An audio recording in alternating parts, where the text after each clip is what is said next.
Hello friends, आज का जो हमारा टॉपिक है कांग्रेस में जो गरम दल और नरम दल। ठीक है।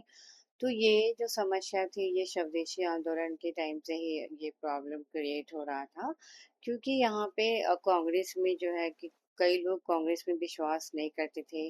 उनकी जो प्रार्थना और याचिका करने की जो उनकी नीति थी, गांधीवादी नीति में आज भी बहुत लोगों का विश्वास नहीं है। तो आप लोग देख ही रहे होंगे कि किस प्रकार से जो है कि गर्दनीबाग में गांधीवादी नीति हो रहा है। अभी हम लोग जो है इससे जुड़े हुए कई सारे प्रश्न हैं, करीब 40 प्रश्न ऐसा है जो इससे जुड़ा हुआ है। गरम दल और नरम दल की स्थापना कैसे हुई, किस प्रकार से जो है विचारों में मतभेद उत्पन्न हुआ, कांग्रेस में किस प्रकार से विभाजन आया, कौन कौन से लोग नरम दल से जुड़े हुए थे और कौन से लोग जो है कि गरम दल से जुड़े हुए थे। यही गरम दल के जो नेता थे वो बाद में जाकर जो है कि आपका क्रांतिकारी आंदोलन जो है चरण 1 और क्रांतिकारी आंदोलन चरण 2 की जो है कि शुरुआत हो जाती है हमारे भारतीय राष्ट्रीय आंदोलन में। तो इस चीज को ही हम लोग पढ़ेंगे। तो चलिए हम लोग जो है कि सीधा प्रश्न पे आते हैं। महात्मा गांधी के पदार्पण से पूर्व भारत में राष्ट्रीय आंदोलन की दिशा को निम्नलिखित में से किन अंतर्राष्ट्रीय घटनाओं ने प्रभावित किया था। गांधी जी भारत में आएंगे राष्ट्रीय आंदोलन की दिशा में, उनसे पहले कौन से ऐसे अंतर्राष्ट्रीय घटनाएं थी जिसने भारत को प्रभावित भी किया है। ठीक है।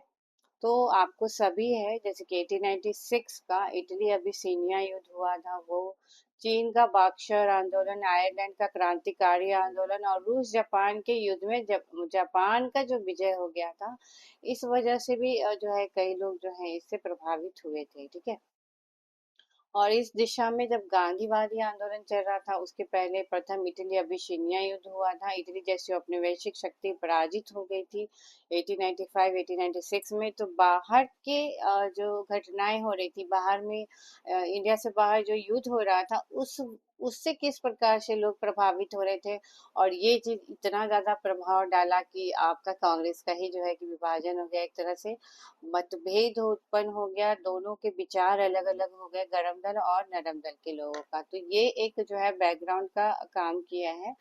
तो इसमें और देखते हैं कि 1899 में और 1901 के बीच में ना चीन में साम्राज्यवादियों के विरुद्ध चलाया गया बक्सर आंदोलन हुआ था, आयरलैंड का क्रांतिकारी आंदोलन हो या रूस पर जापान की विजय, इन सब ने प्रभावित किया है।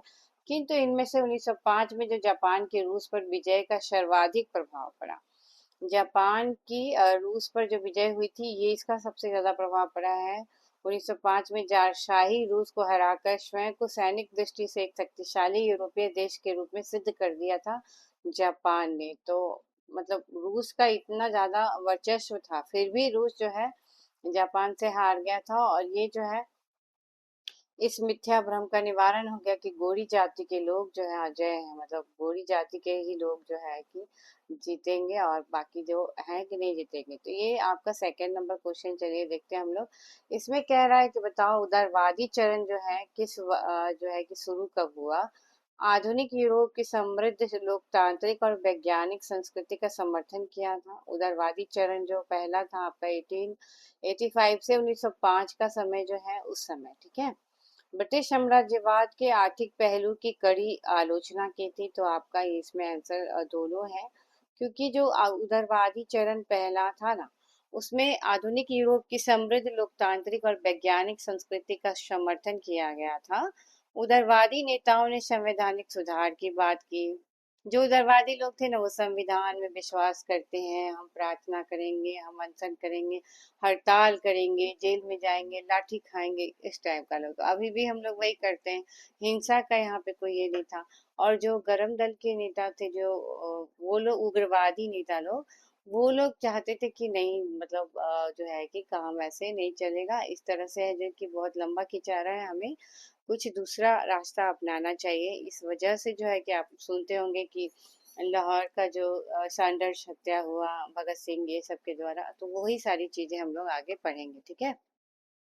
उदारवादी नेता संवैधानिक सुधार, राजनीतिक भागीदारी में वृद्धि कर दीजिए, आधुनिक शिक्षा का समर्थन कर दीजिए, अंग्रेजी शिक्षा, आधुनिक सुधार, सामाजिक प्रगति के माध्यम से भारत को आधुनिक बनाना चाहते थे। वो लोग चाहते थे कि भारत भी मॉडर्न बन जाए अंग्रेजों की तरह, जो यूरोपीय उन्नति से प्रेरित हो गया था। उदारवादी नेताओं में विशेषकर कौन कौन है? दादा भाई नौरोजी हैं आपके। ब्रिटिश साम्राज्यवाद के आर्थिक पहलू की आलोचना अपनी पुस्तक में भी वो किए हैं, जो हम लोग पढ़ चुके हैं, अर्थव्यवस्था वाला। भूमि राजस्व कर सुधार, भारतीय उद्योगों को बढ़ावा देने जैसे आर्थिक मुद्दों को भी संबोधित करते थे, जो उदारवादी नेता थे। ठीक है, जिसमें कि आपका दादा भाई नौरोजी भी थे। 3 नंबर प्रश्न देखिए क्या कह रहा है। कह रहा है क्या कि नरम दल के नेताओं के आंदोलन की पद्धति क्या थी, वो किस प्रोसेस से लड़ते थे, उनका क्या ही वो नीतियां था, किस वजह से वो मतलब उदारवादी कहलाते थे। तो नरम दल के नेताओं के आंदोलन की प्रमुख पद्धति थी राजवामबद्ध आंदोलन, यानी कि कॉन्स्टिट्यूशनल एगिशन, अर्थात प्रशासन में भारतीयों की भागीदारी की मांग बढ़ाई जाए। प्रशासन में ज्यादा लोग रहेंगे और वो अपने हक के लिए, उनके भी भारतीयों का भी प्रतिनिधित्व होना चाहिए। जनता में राजनीतिक जागरूकता उत्पन्न करना ही उनका नीति था। ठीक है। 4 नंबर प्रश्न देखिए चलो क्या कहता है कि भारतीय राष्ट्रीय कांग्रेस का विभाजन जब हुआ, जिसके परिणाम स्वरूप नरम दल गरम दल का उद्भव हुआ, तो ये स्वदेशी आंदोलन 1907 के टाइम में हुआ था। 5 नंबर प्रश्न, जो अधिकतर नरमपंथी नेता थे वो शहरी क्षेत्र से थे, वो प्रबुद्ध लोग होते थे, शहरी क्षेत्र से होते थे। ठीक है। चलो तो इसमें कौन कौन है हम लोग देखते हैं, और ये आपका क्वेश्चन पूछेगा, 4 ऑप्शन दे देगा और पूछेगा ये कि कौन से इसमें उदारवादी है और कौन से उग्रवादी है। तो नाम आपको दे देगा, नाम आपको पता होना चाहिए। ये ऐसे कि आपका दादा भाई नौरोजी है। ठीक है। दादा भाई नौरोजी आपके उदारवादी नेता हैं। फिरोज मेहता है, दिनसा वाचा है, व्योमेश चंद्र बनर्जी हैं, सुरेंद्र नाथ बनर्जी हैं। ठीक है, ये सभी आपको शहरी क्षेत्र से हैं और उदारवादी नेता हैं। और ये जो है राजनीतिक भिक्षावृत्ति के युग में अधिकांश नरमपंथी नेता थे। इस काल में कांग्रेस पर समृद्धशाली मध्यम वर्गीय बुद्धिजीवी थे, जैसे कुछ वकील थे, डॉक्टर थे, इंजीनियर, पत्रकार, साहित्यिक लोग शामिल थे इसमें। और इनकी उपाधियां और बड़े बड़े पद इन लोगों के लिए आकर्षण रखते थे। कांग्रेस में आने वाले जो प्रतिनिधि थे बड़े बड़े नगरों से आते थे, जन साधारण से तो कम ही लोग आते थे। ये बहुत ज्यादा पढ़े लिखे लोग थे, जो उदारवादी लोग थे या फिर जो कांग्रेस में जुड़े हुए लोग थे ना, वो सब पढ़े लिखे लोग थे। अब का कांग्रेस कैसा है वो सोचने वाली बात है। पूरी तरीके से जांच कीजिएगा तभी किसी निष्कर्ष पर आइएगा। ठीक है। चलिए 6 नंबर पे आइए, आप क्या कहते हैं कि 1904 से लगातार भारत को स्वशासन देने पर बल दिया गया, तो ये किसके द्वारा? 1904 के बाद से भारत को स्वशासन देने पे बल दिया गया था दादा भाई नौरोजी के द्वारा। स्वराज या स्वशासन एक ही है। 1904 में जब इंटरनेशनल सोशलिस्ट कांग्रेस रखी गई थी, तो उस समय ना दादा भाई नौरोजी ने कहा कि स्वशासन की मांग रखा, पत्राचार वगैरह के माध्यम से।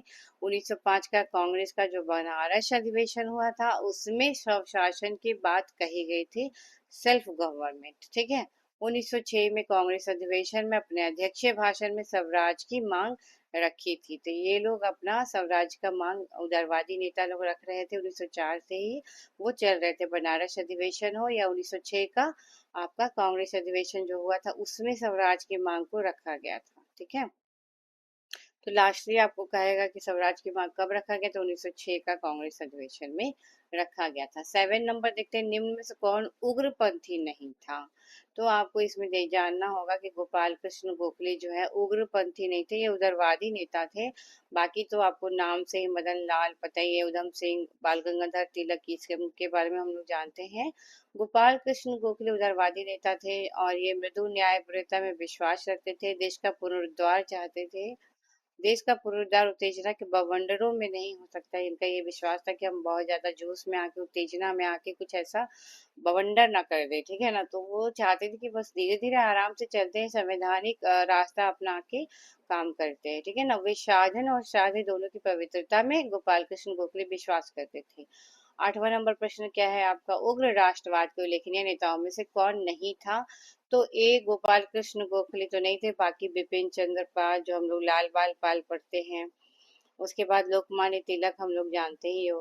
कौन उग्र राष्ट्रवादी नेता नहीं था? सेम क्वेश्चन बार बार आता है ना, इसको स्किप करते चलना है। ठीक है।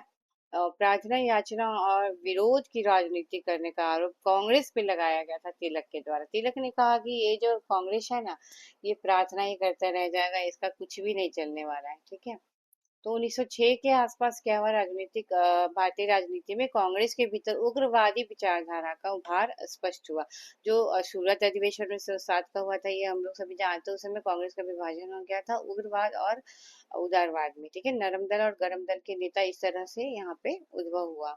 देश में गुप्त क्रांतिकारी संगठन बनने लगा। 1890 के दशक में ये सक्रिय होने भी लगे थे, पहले से ही ये हो रहा था, क्योंकि विदेशों में भी ये हो रहा था, तो वहां से वो लोग सीख रहे थे। क्रांतिकारी गतिविधियां वर्ष 1906 के बाद अधिक तीव्र हो गई। उग्रवादी विचारधारा के चार प्रमुख नेता, तिलक, लाल बाल पाल जो हम लोग पढ़ते हैं वो, अरविंद घोष, ये सभी, ठीक है। इन्होंने स्वराज्य प्राप्ति को अपना लक्ष्य तो बनाया, लेकिन उसका तरीका जो है उदारवादी नेताओं के तरीके से अलग था। वे संवैधानिक दायरे के अंदर रह के अपनी मांग मनवाने में विश्वास नहीं करते थे। तिलक कहते थे कि हमारा उद्देश्य है कि आत्मनिर्भरता होनी चाहिए, भिक्षावृत्ति नहीं होनी चाहिए। उन्होंने कांग्रेस पर प्रार्थना याचना और विरोध की राजनीति करने का आरोप लगाया। ओके, चलिए 11 नंबर प्रश्न देखते हैं। अनुनय विनय ये सब हम लोग पढ़ चुके हैं, तिलक ने लगाया था। बाल गंगाधर तिलक के नेतृत्व में कांग्रेस की जो प्रार्थना और याचिका की नीति थी वो समाप्त हुई हो गई, मतलब समाप्ति कर दिए थे तिलक। कांग्रेस के नेतृत्व में आवेदन निवेदन नीति की असफलता ने देश के अंदर, खुद कांग्रेस के अंदर असंतोष पैदा कर दिया। ब्रिटिश सरकार के द्वारा लगातार कांग्रेस के प्रति अपनाई जाने वाली जो उपेक्षापूर्ण नीति थी, कांग्रेस के युवा नेता जैसे तिलक, लाल बाल पाल हैं, वो लोग जो है उदारवादी नेताओं की राजनीतिक भिक्षावृत्ति में विश्वास नहीं करते, क्योंकि बार बार अंग्रेज ना उनकी याचना को और उनकी प्रार्थना वाला जो नीति है उसको बार बार उपेक्षा कर रहे थे। अंग्रेज उनको वैल्यू ही नहीं दे रहे थे। तो ये लोग को चाहता था कि स्वराज्य प्राप्ति हो, इन लोगों ने ऐसा करा, ठीक है। अब हम लोग 13 नंबर चलिए प्रश्न देखते हैं। 13 नंबर प्रश्न देखते हैं। वैसे तो इल्जाम लगाया जाता है कि बीपीएससी में जो है हिंदी माध्यम के कम नंबर, कम प्रतिशत वाले कम लोग आए हैं, बट हिंदी माध्यम के ऐसे लोग पहुंच गए हैं जिनको एस्पायरेट लिखने नहीं आ रहा, जिनको गवर्नर लिखने नहीं आ रहा है, तो कैसे हिंदी माध्यम के लोग वहां तक पहुंच गए। तो ऐसा नहीं है, इस विश्वास के साथ नहीं चलना है कि हिंदी माध्यम के लोग का रिजल्ट नहीं होता है। ये गलत फहमी है, ये भ्रम है। जब आपका हिंदी माध्यम का लोग का नहीं होता तो वो लोग एसडीएम कैसे बन जाते हैं और आरओ कैसे बन जाते हैं, जो आपका वायरल हो रहा है उनका स्टेटस। इसलिए पूरे विश्वास के साथ पढ़िए, तभी आपका जो है कि 100% आप दे पाइएगा। इसी, और मेरा वीडियो तो इंग्लिश मीडियम वाला कोई नहीं देखता है, हिंदी माध्यम वाले लोग ही देखते हैं, ठीक है। तो मैं चाहती हूँ कि हिंदी माध्यम वाले लोग विश्वास के साथ इसके इस क्षेत्र में आगे बढ़े, है ना। चलिए 13 नंबर प्रश्न, वही भीख मांगने वाली संस्था कह दिए थे बीसी पाल ने। वो कह रहे थे क्या, उन विचार थे कि कांग्रेस के बारे में नकारात्मक टिप्पणी की थी, और बिपिन चंद्र पाल ने कहा क्या कि ये कांग्रेस और उसकी लंदन स्थित ब्रिटिश कमेटी को याचना संस्था यानी बैंकिंग इंस्टीट्यूट की संज्ञा दे दी थी। तो अगर भीख मांगने वाली संस्था और बैंकिंग इंस्टीट्यूट के बारे में पूछा जाए तो ये बिपिन चंद्र पाल का होगा, जो कांग्रेस के बारे में कहे हैं, ठीक है। अब देखो यूपीआरओ 2023 बिल्कुल लेटेस्ट क्वेश्चन है ये। इसमें क्या कह रहा है कि बिपिन चंद्र पाल के संदर्भ में कौन सा कथन सत्य है। क्या वो ब्रह्म समाजी नेता थे और समाज सुधारक थे? यस। न्यू इंडिया नाम की साप्ताहिक पत्रिका भी उन्होंने शुरू की थी? यस। न्यू इंडिया उन्होंने भी किया है, बेसेंट ने भी किया है, गांधी जी भी उससे जुड़े हैं, तो कई सारे नाम इससे जुड़े हुए हैं। बिपिन चंद्र पाल ब्रह्म समाज से जुड़े हुए थे, ये सही है। वो समाज सुधारक तो राष्ट्रवादी नेता थे। अक्सर लाला लाजपत राय और बाल गंगाधर तिलक जैसे जो नेता हैं, उन्होंने उग्रपंथी राजनेताओं के साथ ये काम किए हैं, लेकिन वो समाज सुधारक और राष्ट्रवादी भी रहे हैं। इन्होंने 1901 में न्यू इंडिया नामक साप्ताहिक पत्रिका के माध्यम से पंथ निरपेक्षता, राष्ट्रवाद, तर्कवाद की बात भी की है, ठीक है। 1901 में न्यू इंडिया किसका है? बिपिन चंद्र पाल का। चलो 15 नंबर प्रश्न देखते हैं हम लोग। 1906 के बाद गर्मपंथी लोग जो है कि प्रभाव में आ गए थे, है ना। तो लाल बाल पाल के अलावा बिपिन चंद्र पाल और अरविंद घोष थे। इन्होंने स्वराज्य को अपना अधिकार माना, ठीक है। 16 नंबर प्रश्न, वो गरम दल से संबंधित अरविंद घोष है। बाकी एस एन बनर्जी, सुरेंद्र नाथ बनर्जी, नौरोजी और जीके गोखले जो है आपका गोपाल कृष्ण गोखले, गरम दल से नहीं, नरम दल से हैं, ठीक है। अरविंद घोष के बारे में, गरम पक्ष के नेता थे, चार स्तंभ था इनका, ठीक है, लाल बाल और अरविंद घोष। 1893 और 94 में अपने एक लेख में उन्होंने कहा है कि कांग्रेस जो है ना श्रमिक वर्ग से दूर है और राष्ट्रवादी है। कांग्रेस पूर्णतः ये असफल है। कांग्रेस के अप्रसन्न होने के भय से जो है स्पष्ट न कहने की मतलब स्पष्ट नहीं कह रहा है, उनकी नीति को उन्होंने कायरता की संज्ञा दे दी। कांग्रेस जो है क्षय रोग से मरने वाली है। ये इसलिए मैं पढ़ रही हूँ, ये स्टेटमेंट आता है और आ चुका है, ठीक है। अरविंद घोष ने कौन सी पत्रिका में ये कहा, ये भी आपका आया है, ठीक है। और ये 1893 और 94 में ही उनका जो लेख है, उनका नाम बताइए, आप लोग कमेंट करिए अगर आता है तो। तो ये ना उन्होंने कहा कि कांग्रेस क्षय रोग से मरने वाली है, बिल्कुल मरने ही वाली। 1908 में पुलिस के द्वारा मनिकतुल्ला उद्यान, अन्य नाम है मुरारी पुकुर बागान बाड़ी, पुलिस के द्वारा मनिकतल्ला उद्यान जो कोलकाता में है, 1908 में 14 क्रांतिकारियों को गिरफ्तार करके अरविंद घोष को कलकत्ता में ग्रे स्ट्रीट में स्थित उनके घर में गिरफ्तार कर लिया गया। सभी गिरफ्तार कर्मचारियों सॉरी क्रांतिकारियों के ऊपर मुकदमा भी चलाया गया था। मनिकतल्ला से गिरफ्तार किया गया और जिसे अलीपुर षड्यंत्र केस के नाम से हम लोग जानते हैं, ठीक है। कलकत्ता में मुकदमा चला था, बट षड्यंत्र केस अलीपुर कहलाता है। इस मुकदमे में अरविंद घोष पर लगभग 1 साल का मुकदमा चला। बाद में साक्ष्य के अभाव में उनको छोड़ दिया गया। राजनीतिक क्रियाकलापों से अलग होकर सन्यासी बन गया और पौंडीचेरी में वो चले गए थे, ठीक है। चलिए 17 नंबर प्रश्न, कौन एक उग्रवादी था? बिपिन चंद्र पाल। इसमें हम लोग पढ़ चुके हैं ये सारा। नरम दलीय नेता थे, कौन नरम दल नहीं थे? तो तिलक नहीं थे, बाकी सब थे। आपका एमजी रनाडे, गोखले, नरौजी।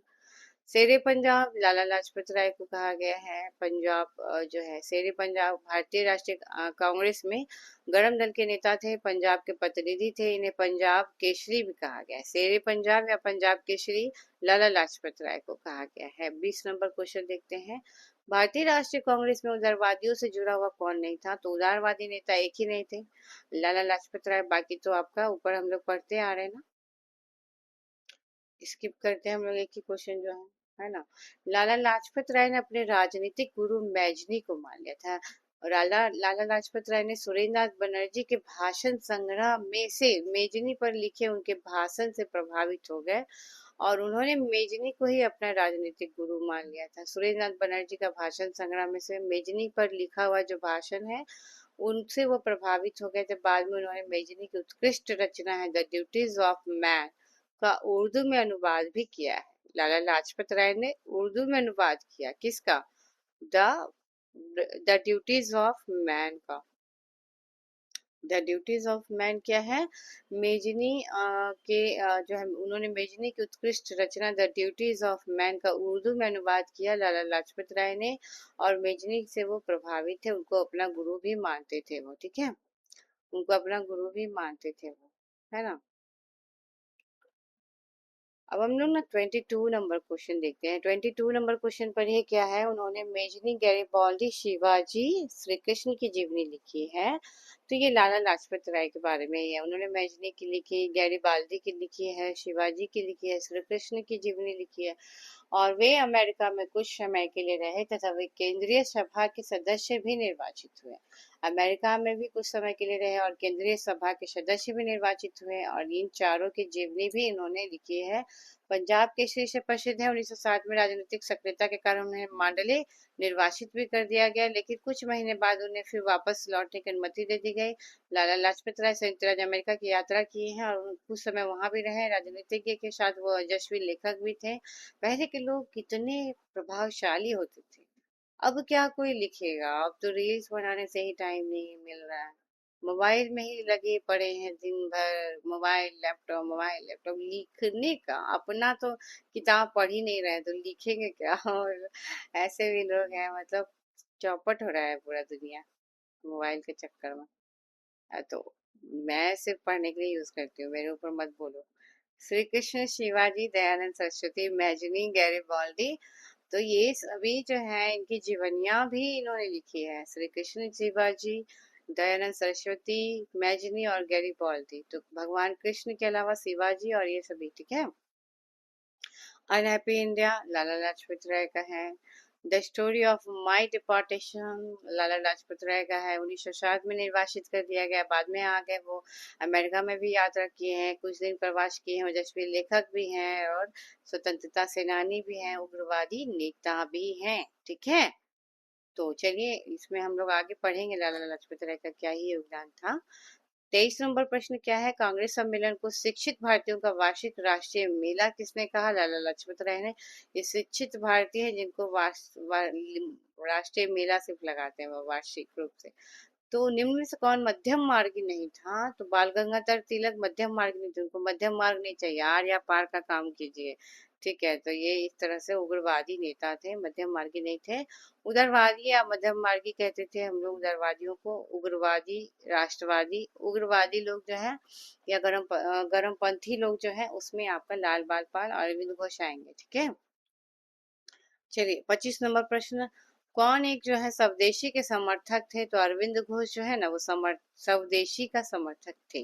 बंगाल के विभाजन के विरोध में जो स्वदेशी आंदोलन चलाया गया था, अरविंद घोष ने उसका समर्थन किया था। अन्य प्रमुख नेता जो है लाल बाल पाल, वो भी जो है इसके समर्थक थे। इस आंदोलन में, स्वदेशी आंदोलन में वो जुड़े हुए थे। ठीक है ना। भारतीय अशांति के जनक के रूप में किसको जानते हैं? लोकमान्य तिलक को हमको कहते हैं कि अशांति के जनक के रूप में। तिलक जो है ना सेवा और बलिदान में विश्वास करते थे, उनमें सरकार की सत्ता को चुनौती देने का साहस था।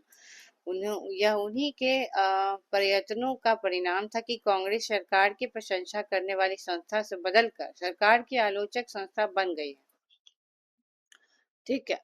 कांग्रेस जो है, सॉरी, दोपहर का टाइम है तो क्या ही करोगे खा पी के। कांग्रेस सरकार की प्रशंसा करने वाली जो संस्था है उससे बदलकर सरकार की आलोचक करने वाली अब संस्था बन गई है। और एंग्लो इंडियन या आंग्ल भारतीय नौकरशाही उन्हें विद्रोही समझते हैं। सर वैलेंटाइन सिरोल ने उन्हें भारत में अशांति का जन्मदाता कहा गया। अंग्रेज तो कहेंगे ही, तो वैलेंटाइन सिरोल जो है उन्होंने कहा कि अरे ये तो पहले बहुत शांति रहता था कांग्रेस, अब तो ये पूरा हंगामा करने वाले लोग लाल बाल पाल आ गए हैं। तो तिलक ने सिरोल पर मानहानि का मुकदमा चलाने के उद्देश्य से इंग्लैंड गए थे और उसी टाइम वैलेंटाइन सिरोल ने इनको अशांति का जन्मदाता कह दिया। यद्यपि वे मुकदमा हार गए तिलक, किंतु इसका उचित प्रभाव हुआ था, है ना। अशांति का जनक वैलेंटाइन सिरोल, एक ही क्वेश्चन है ना। चलिए, एक ही क्वेश्चन, 29 भी है। बहुत जल्दी खत्म हो जाएगा हिस्ट्री आपका। अब छुट्टी है कल, तो आराम से बैठ के खत्म किया जाएगा, है ना। किसने दया की वकालत की थी? तिलक को सजा हो गया था जब, तो किसने दया की वकालत की थी और कहा था कि संस्कृत के एक विद्वान के रूप में तिलक में मेरी दिलचस्पी है? तो ये मैक्स मूलर ने कहा था। सभी अंग्रेज खराब नहीं होते हैं। एक तो वैलेंटाइन सिरोल ने कह दिया शांति का जनक है ये, लेकिन ये कहे कि संस्कृत का विद्वान है, इसमें मुझे इंटरेस्ट है, ये किसने कहा? मैक्स मूलर ने। ओके। 1897 में बाल गंगाधर तिलक को सजा हो गया था और मैक्स मुलर ने इनके दया की वकालत करते हुए कहा कि इसमें मेरी दिलचस्पी है। ओके। लोकमान्य तिलक, इसमें ई इसलिए है ना क्योंकि प्लेग कमिश्नर W.C. रैंड और लेफ्टिनेंट आयर्स की हत्या के बाद राजद्रोह के मामले में मुकदमा चलाया गया था। तिलक को फिर दोषी पाया गया क्योंकि उन्होंने जो है रैंड और आयर्स की हत्या के बाद, ठीक है, 18 महीने का कठोर कारावास भी उनको मिला था और वे जेल भी गए थे। वे एक राष्ट्रीय नायक के रूप में उभरे। लोकमान्य तिलक उनको कहा गया है। ठीक है, लोकमान्य का मतलब जनता द्वारा सम्मानित। तो इसका ये मतलब, एक तो सरकार ने उन्हें रैंड मर्डर केस से अभियुक्त बनाया, फिर वो लोकप्रिय जो है कि गणपति उत्सव भी शुरू किया था। इस तरह से उनकी लोकप्रियता काफी है।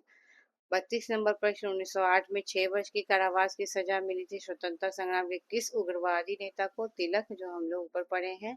तिलक जो है ना केसरी लिखे थे 1908 में अपना, और उस लेख में के आधार पर उनको मुकदमा चलाकर 6 वर्ष के लिए सजा दे दिया गया था। 1000 रुपया का जुर्माना भी मांडली जेल म्यांमार में लगा दिया गया था। केसरी में प्रकाशित लेख के आधार पर कुल 3 आरोपों में सजा सुनाई गई थी। केसरी में जो प्रकाशित करते थे लेख, उसके आधार पर उनको सजा दे दिया गया था। अभी तो क्या कहें, सरकार को गाली भी दे दो तो थोड़ी ना इतना हिम्मत है जो कुछ कर दे, लेकिन उस समय लेख लिखने पे ही उनको सजा हो जाता था। तो पहला आरोप राजद्रोह, राजद्रोह का लगाया गया। धारा वो धारा वारा याद नहीं रहेगा। 12 मई 1908 को प्रकाशित लेख में।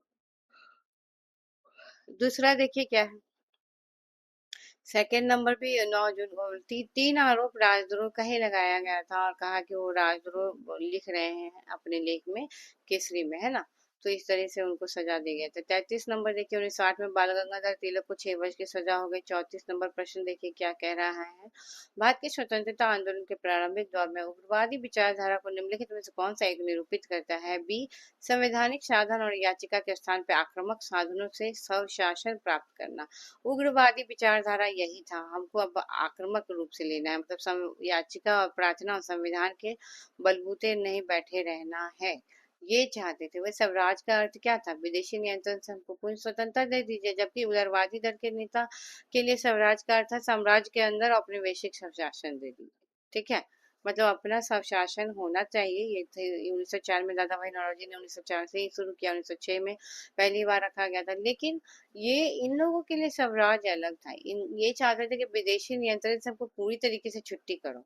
बट उदारवादी नेता क्या चाहते थे कि ठीक है, मतलब उनके शासन में ही हमको अपना प्रतिनिधित्व दे दो, हमको अपना शासन चलाने का, अपना मनमर्जी करने का, अपनी भी बात मनवाने का हिस्सा दो, है ना।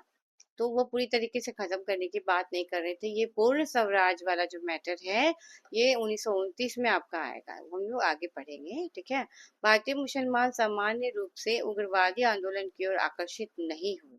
मुसलमान उग्रवादियों की तरफ नहीं हुए क्योंकि उग्रवादी ना हिंदू अतीत का राग अलापने के लिए थी। कोई गणपति उत्सव मना रहा है, कोई शिवाजी कर रहे, तो ये इस टाइप से, जैसे कि गणपति वगैरह ये कर रहे थे ना तिलक, तो इस तरह से वो मुसलमान उससे छटके रह गए। हाँ, अभी वही मैटर आ गया।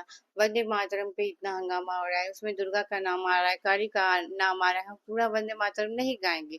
अरे बेवकूफो, कितने मुसलमान गा के मर चुके, शहीद हो चुके वंदे मातरम, और अब तुम आज की डेट में इतना ये कर रहे हो, मतलब मतभेद क्यों कर रहे हो? वंदे मातरम, कौन से ऐसे मुसलमान शहीद लोग थे? हमारे स्वतंत्रता सेनानियों में कई मुसलमान लोग भी थे, तो उन लोगों ने क्या नहीं गाया वंदे मातरम? तो ये बेवकूफी है। और आजकल का नया ये फंडा है कि कुछ भी बोल के बस उसी में उलझे रहो। प्राकृतिक आपदा के बारे में नहीं सोचेंगे, शिक्षा के बारे में नहीं सोचेंगे, अल बल कुछ भी करके जो है कि पूरे न्यूज में छाए रहना है। भारतीय मुसलमान सामान्य रूप से उग्रवादी आंदोलन की ओर आकर्षित नहीं हुए क्योंकि उग्रवादी नेता हिंदू अतीत को वापस लाने की बात करते थे। अरविंद घोष ने कहा था क्या, कि स्वतंत्रता हमारे जीवन का उद्देश्य है और हिंदू धर्म ही हमारे इस उद्देश्य की पूर्ति करेगा। राष्ट्रीयता एक धर्म है और वह ईश्वर की देन है, बट अब ऐसा ही है नहीं। अब तो अब धर्मनिरपेक्षता है, तो सभी धर्म है ना। बाल गंगाधर तिलक सांप्रदायिकतावादी थे। उन्होंने धर्म का राजनीतिक अस्त्र के रूप में प्रयोग किया था। ये गलत है, वो सांप्रदायिकतावादी नहीं थे। बट हाँ, सही, ये सही है कि धर्म का उन्होंने यूज तो किया था। उस समय ज्यादा हिंदू हिंदू होता था, तो उन्होंने गणपति उत्सव ये सब किया कि सबको, भीड़ को अपने, अब क्या करते हैं, नेता तो उधर ही चलेगा जिधर भीड़ होगा। अभी दिलीप भैया क्या कर रहे हैं, TRE 4 का ज्यादा मैटर है, BSSC वालों का है, दरोगा का मैटर ज्यादा है। ठीक है ना। तो जिधर भीड़ चलता है नेता भी उधर ही चलता है, भीड़ के साथ नेता चलता है। ये आप किसी भी नेता पे ये आप इल्जाम नहीं लगा सकते हो कि ये मैटर नहीं उठ रहा है, सारे मैटर उठ रहे हैं। 15 सूत्री मांग रखा गया है, देखिए क्या होता है। उसके बाद तो हंगामा होगा ही, और तैयार हो गया है बैकग्राउंड। चलिए देखते हैं क्या है। तिलक सांप्रदायिकतावादी नहीं थे, वे प्रथम राष्ट्रवादी थे जिन्होंने जनता से निकट का संबंध स्थापित करने का प्रयत्न किया था। और क्यों किया था? क्योंकि महात्मा गांधी के अग्रगामी थे तिलक, है ना। और इन्होंने अखाड़े, लाठी क्लब हो, गौ हत्या हो, ये सभी विरोधी सभाएं की थी गौ हत्या के विरोध में, है ना। महाराष्ट्र में शिवाजी महोत्सव मनाया, गणपति पर्व मनाया था। ऐसे भी महाराष्ट्र में अभी भी फेमस है कितना गणपति उत्सव। उसमें राष्ट्रीय सेवा और राष्ट्रवादी चेतना का तत्व जोड़ के धर्म को राजनीतिक अस्त्र के रूप में ले गए। ठीक है, तो ये है, मतलब बहुत अच्छा है ना। अ, चलिए 37 नंबर प्रश्न देखते हैं। बीजी तिलक, पूरा इंटरेस्ट के साथ पढ़िए, अभी का सिनेरियो से पूरा जोड़ कर पढ़िए, तब ज्यादा इंटरेस्ट होगा। क्योंकि अभी वाला न्यूज तो आप लोग खूब देखते रहते हो, और रील्स में देखते हो, यूट्यूब में देखते हो, फेसबुक पे देखते हो, टीवी तो देखते ही नहीं। तो ये आप इस तरह से पढ़िएगा, कोई चीज तो हिस्ट्री तो याद ही रहता है, बस डेट वगैरह थोड़ा बहुत देखना होता है। गणपति उत्सव तिलक, गणपति उत्सव तिलक एक ही क्वेश्चन है, 40 नंबर क्वेश्चन अब खत्म हो गया है आपका। नेक्स्ट टॉपिक भी हम लोग साथ में कर लेंगे, है ना। अभी टाइम है। महात्मा गांधी के समय मुसलमानों में से किसने बाल गंगाधर तिलक की अर्थी उठाई थी? ये अच्छा क्वेश्चन है। शौकत अली ने, ठीक है। तो मतलब तिलक की अर्थी उठाई थी शौकत अली ने, तो किस प्रकार से आप कह सकते हो कि हिंदू मुस्लिम भेदभाव उस टाइम था? बताओ। नहीं था ना। वो राजनीतिक शस्त्र के रूप में हिंदुत्व को यूज किया गया था, बट वो किसी प्रकार से मुसलमानों के विरोध में नहीं थे। वो स्वराज्य चाहते थे जिसमें कि मुसलमान भी अंग्रेजों से आजाद हो जाए, है ना। तो शौकत अली 1 अगस्त 1920 को उनकी मृत्यु हो गई, और महात्मा गांधी के साथ मौलाना शौकत अली, डॉक्टर शैफुद्दीन किचलू ने उनकी अर्थी उठाई थी। ये तीनों थे, शौकत अली, शैफुद्दीन किचलू और गांधी जी। मौलाना हशरत मोहानी ने उस समय शोक गीत भी गाया था। क्या हिंदू क्या मुस्लिम। अब हम लोग आते हैं भारत में जो क्रांतिकारी आंदोलन हुआ था उसके बारे में चर्चा करेंगे। तो यही उग्रवादी नेता लोग जो है आगे जा करके आप बात जब नहीं मान रहे हैं, तो इसको हम लोग यहाँ से शुरू होता है। यहाँ से संघ की भी स्थापना 1925 में आपका हुआ है। ठीक है, ये आप लोग देख लीजिएगा इसको। चलिए ना, साइड से हम लोग इसका क्वेश्चन ही कर लेते हैं, क्योंकि क्वेश्चन जब आप कीजिएगा तो बॉक्सेस में काफी कुछ दिया रहता है, तो बॉक्स भी पढ़िए और फिर ये भी पढ़िए, बेकार है। सारा कुछ आपका है जो इनसे जुड़ा हुआ है, जो चारों ऑप्शन से जुड़ा हुआ है वो दे ही देता है इसमें, है ना।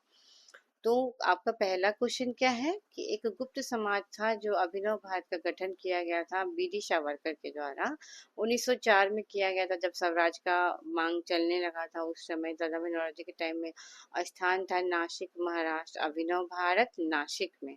संस्थापक बीडी सावरकर या विनायक दामोदर सावरकर।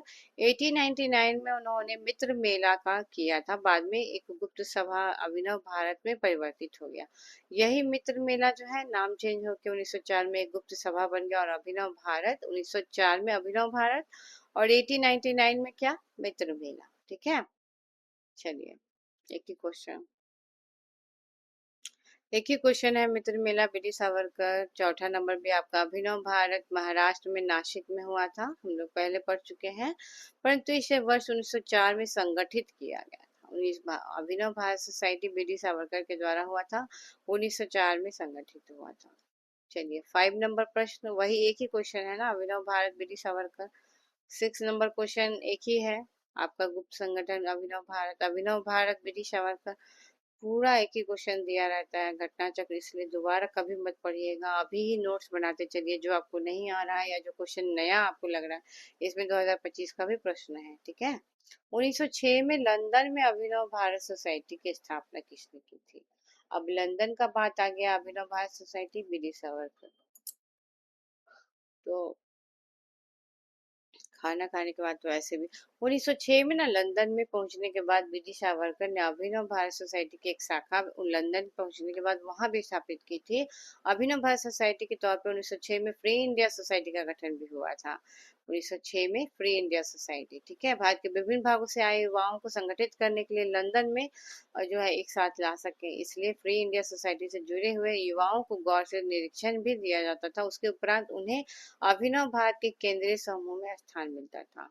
लंदन में पहुंचने के बाद बीडी सावरकर अभिनव भारत सोसाइटी की एक शाखा वहां भी खोले थे, और वहां पे उन्होंने जो है ना 1906 में ही फ्री इंडिया सोसाइटी का गठन किया था।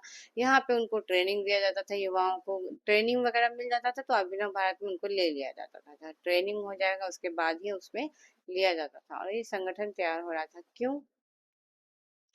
क्योंकि देखिए अभिनव भारत क्रांतिकारी संगठन था, और उन्होंने मेजनी की जीवनी लिखी है बीडी सावरकर ने। मेजनी की जीवनी वीर सावरकर ने भी लिखी है। उन्होंने भारत का स्वतंत्रता संग्राम 1857 नामक पुस्तक लिखी है। वीर सावरकर ने 1857 नामक पुस्तक लिखे हैं। 1857 के विद्रोह के एक राष्ट्रवादी दृष्टिकोण के सही है। ब्रिटिश कैद से मुक्त होने के लिए वे एक चलते जहाज से कूद भी पड़े थे, तो आपका ये सही है चारों, है ना। 1904 में मित्र मेला का 200 सदस्य नासिक में एकत्रित हुआ। मित्र मेला नाम संगठन बीडी सावरकर और गणेश दामोदर सावरकर दोनों का है, दोनों नाम याद रखिएगा। बीडी सावरकर बहुत कॉमन है, सबको पता रहता है। गणेश दामोदर सावरकर ऑप्शन में दे दिया तो गलत आ जाइएगा मार के। 1904 में मित्र मेला के 200 सदस्य नासिक में एकत्रित हुए और सावरकर ने मित्र मेला का नाम बदलकर अभिनव भारत सोसाइटी रख दिया था 1904 में। सावरकर ने 1906 में मैजनी की जीवनी मराठी भाषा में लिखने का काम किया था।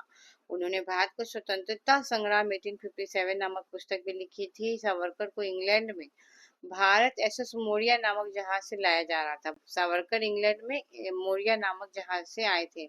8 जुलाई 1910 को जहाज मार्सिले बंदरगाह पहुंचा और ब्रिटिश कैद से मुक्त होने के लिए वो शौचालय के पोर्ट हॉल से निकलकर समुद्र में कूद पड़े थे। जब रुका वहां पे बंदरगाह पे पहुंचा और तो वो भाग गए थे। ठीक है। और ब्रिटिश सावरकर ने मेजनी की जीवनी नहीं लिखी थी, बल्कि उन्होंने उसकी मराठी भाषा में अनुवाद सिर्फ किया था। फ्रांस के मार्सिले बंदरगाह से चलते हुए जहाज से नहीं, बल्कि वह खड़े जहाज से एसएस मोरिया से कूदे थे। तो ये दूसरा दूसरा जो ऑप्शन रहता है वो आपका सही है, ए सही है आपका, चारों है ना। 10 नंबर देखिए, हेडगवार ने किस वर्ष राष्ट्रीय स्वयं सेवक संघ की स्थापना, आरएसएस की स्थापना 1925 में हुई थी। ये हम लोगों को पता होना चाहिए। 27 सितंबर 1925 को हुआ था, है? नागपुर में, महाराष्ट्र में। युगांतर पार्टी का नेतृत्व जतेंद्र नाथ मुखर्जी ने किया है। युगांतर पार्टी जो है ना, जतेंद्र नाथ मुखर्जी का है। जतेंद्र नाथ मुखर्जी बंगाल के क्रांतिकारी नेता था। विवेकानंद और अरविंद घोष के निष्ठावान अनुयायी भी थे वह। विवेकानंद और अरविंद घोष के निष्ठावान अनुयायी थे जतेंद्र नाथ मुखर्जी। और ये युगांतर में, अनुशीलन समिति में जैसी क्रांतिकारी समितियों के सक्रिय सदस्य भी रहे हैं। इनको बाघा जतिन भी कहा गया है। जतेंद्र नाथ मुखर्जी को ना बाघा जतिन भी कहा गया है। तो ये उपनाम जो है ना, ये लूसेंट में बहुत अच्छे से दिया हुआ है। सारे नेताओं का उपनाम एक बार अच्छे से लूसेंट से पढ़ लीजिएगा। और ये कभी भी गलतफहमी नहीं रखेगा कि लूसेंट वूसेंट कौन पढ़ता है। अब थोड़ी ना लूसेंट का जमाना है, ऐसा नहीं है।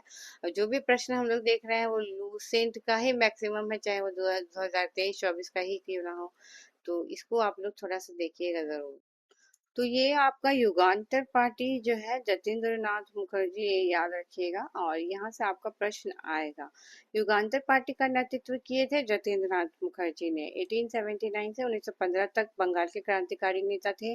वे विवेकानंद और अरविंद घोष के निष्ठावान अनुयायी और युगांतर अनुशीलन समिति जैसे जो क्रांतिकारी समिति थे उसके सक्रिय सदस्य भी जतेंद्र नाथ मुखर्जी रह चुके हैं। ये बाघा जतिन के नाम से जाने जाते हैं। ये आपको बहुत इंपॉर्टेंट है। अब देखिए, अनुशीलन समिति की स्थापना के बारे में काफी अच्छे से दिया हुआ है। आपको किसी का भी नोट्स पढ़ना, यहाँ वहाँ भटकने का, इसका क्लास नोट्स, इसका क्लास नोट्स पढ़ने की आवश्यकता नहीं है, बिल्कुल भी नहीं है। अगर आपको लग रहा है कि नहीं, घटना चक्र और लूसेंट सब कुछ मेरा पढ़ा हुआ है, तो आप एनसीईआरटी और स्पेक्ट्रम की तरफ मूव कर सकते हो। ठीक है। क्वेश्चन प्रैक्टिस करने के लिए यहाँ पे आपका ये सही है। और बीपीएससी का जो पीवाईक्यू है, बीपीएससी का जो लेटेस्ट एग्जाम है, वही कीजिएगा। उसके अलावा और कुछ भी नहीं। ओके। अनुशीलन समिति की स्थापना पी मित्रा ने किया था। पी मित्रा ने, देखिए किस तरीके से अनुशीलन समिति का प्रोग्रेस हुआ। पहले तो मिदनापुर में 1902 में स्थापना ज्ञानेंद्र नाथ बसु ने किया था। ठीक है। मिदनापुर 1902 में कोलकाता में ही है, तो यहाँ पे ज्ञानेंद्र नाथ बसु ने किया। ढाका में 1906 में पुलीन बिहारी दास सर्वाधिक संगठित किए थे यहाँ पे ढाका में। फिर कलकत्ता में 1902 में, दोनों जगह जो है कि एक तरफ सतीश चंद्र बसु कर रहे थे शेखर बंदोपाध्याय की पुस्तक के अनुसार, और एक तरफ प्रथम नाथ मित्रा यानी कि पी मित्रा जो हम लोग ऊपर पढ़े हैं 1902 में ही कर रहे थे। पी मित्रा के अलावा और कौन कौन जुड़ा हुआ है? जतेंद्र नाथ मुखर्जी, बाघा जतीन जो कहते हैं, वारिंद्र को घोष, सुमी सरकार के अनुसार। तो इसमें जो है सारे कंफ्यूजन को दूर कर दिया है। तो घटना चक्र आप पढ़िए। ठीक है। और ऑप्शन के अनुसार आप अपना जो सॉल्व कीजिएगा। यहाँ पे आप देख सकते हो मिदनापुर, ढाका और कोलकाता। 1902 में ढाका में, 1906 में ढाका में पुलीन बिहारी दास सर्वाधिक संगठित कर दिए थे। ज्ञानेंद्र नाथ बसु मिदनापुर में, और कोलकाता में यहाँ पे आपका जो है कि सतीश चंद्र बसु भी हैं, और पी मित्रा, जतेंद्र नाथ मुखर्जी, वारेंद्र घोष, ये सभी हैं। ओके। चलिए। यहाँ पे देखते हैं 1902 1903 में सरला देवी घोषाल का अखाड़ा, 1902 में कुछ युवकों द्वारा आत्मोन्नति समिति का गठन किया गया, वारिंद्र घोष और भूपेंद्र नाथ दत्त के द्वारा 1906 में युगांतर जो साप्ताहिक था उसका प्रकाशन किया गया। युगांतर किसका द्वारा? वारिंद्र घोष और भूपेंद्र नाथ दत्त के द्वारा 1906 में, ठीक है। हेमचंद और कानून को कलकत्ता में अनुशीलन समिति के सहयोगी और बम विशेषज्ञ थे, इन्हीं से ये सब लुसेंट में दिया हुआ है। कुछ भी ऐसा यहाँ पे तोप नहीं दिया हुआ है, मतलब कहने का मतलब वो इतना ज्यादा एक्स्ट्रा कुछ भी नहीं, एक दो क्वेश्चन एक्स्ट्रा दिया हुआ है, बाकी अगर आप लुसेंट भी पढ़ रहे हो अच्छे से, आप काफी क्वेश्चन यहाँ से सॉल्व कर पाओगे, ठीक है। वारिंद्र घोष के क्रियाकलापों ने एक गुप्त क्रांतिकारी संगठन को बंगाल में जन्म दिया था अनुशीलन समिति के द्वारा, है ना। अनुशीलन समिति वरिंद्र घोष का है, और जो है कि गुप्त क्रांतिकारी संगठन का जन्म दिया था अनुशीलन समिति के द्वारा। फिर एक ही क्वेश्चन, अनुशीलन समिति बारिंद्र घोष एक क्रांतिकारी संगठन था ये। बारिंद्र घोष अनुशीलन समिति पटना वाला देखिए 2017 का पूछा है। पटना में 1913 में अनुशीलन समिति की एक शाखा बनी थी, उसमें सचिंद्र नाथ सान्याल थे। सचिंद्र नाथ सान्याल पटना में 1913 में अनुशीलन समिति, ठीक है। तो यहाँ पे अनुशीलन समिति बाद पटना में 1913 में शुरू हुआ था, गदर पार्टी के टाइम में, आप सॉरी, हाँ 1913 में। और उसके बाद सचिंद्र नाथ सान्याल यहाँ के शाखा देख रहे थे। पटना में 1913 में सचिंद्र नाथ सान्याल बनारस षड्यंत्र केस के तहत उन्हें काला पानी की सजा भी दी गई थी। उन्होंने बंदी जीवन नामक पुस्तक लिखा है, ये आपका बहुत इंपॉर्टेंट है। बंदी जीवन जो है ना वो सचिंद्र नाथ सान्याल का है। बनारस षड्यंत्र केस इसी का है। अलीपुर षड्यंत्र केस हम लोग पहले भी पढ़ चुके हैं ना, तो ये षड्यंत्र केस चार पांच आपको दे देगा और कहेगा कि कौन से नेता इसे जुड़े हुए हैं, कब हुआ है, कौन सा जगह से जुड़ा हुआ है, ये सारा कुछ है ना। तो ये आप याद कर लीजिएगा इस चीज को। पटना में अनुशीलन समिति 1913 में सचिन नाथ सान्याल बनारस षड्यंत्र केस बंदी जीवन काला पानी की सजा, ठीक है।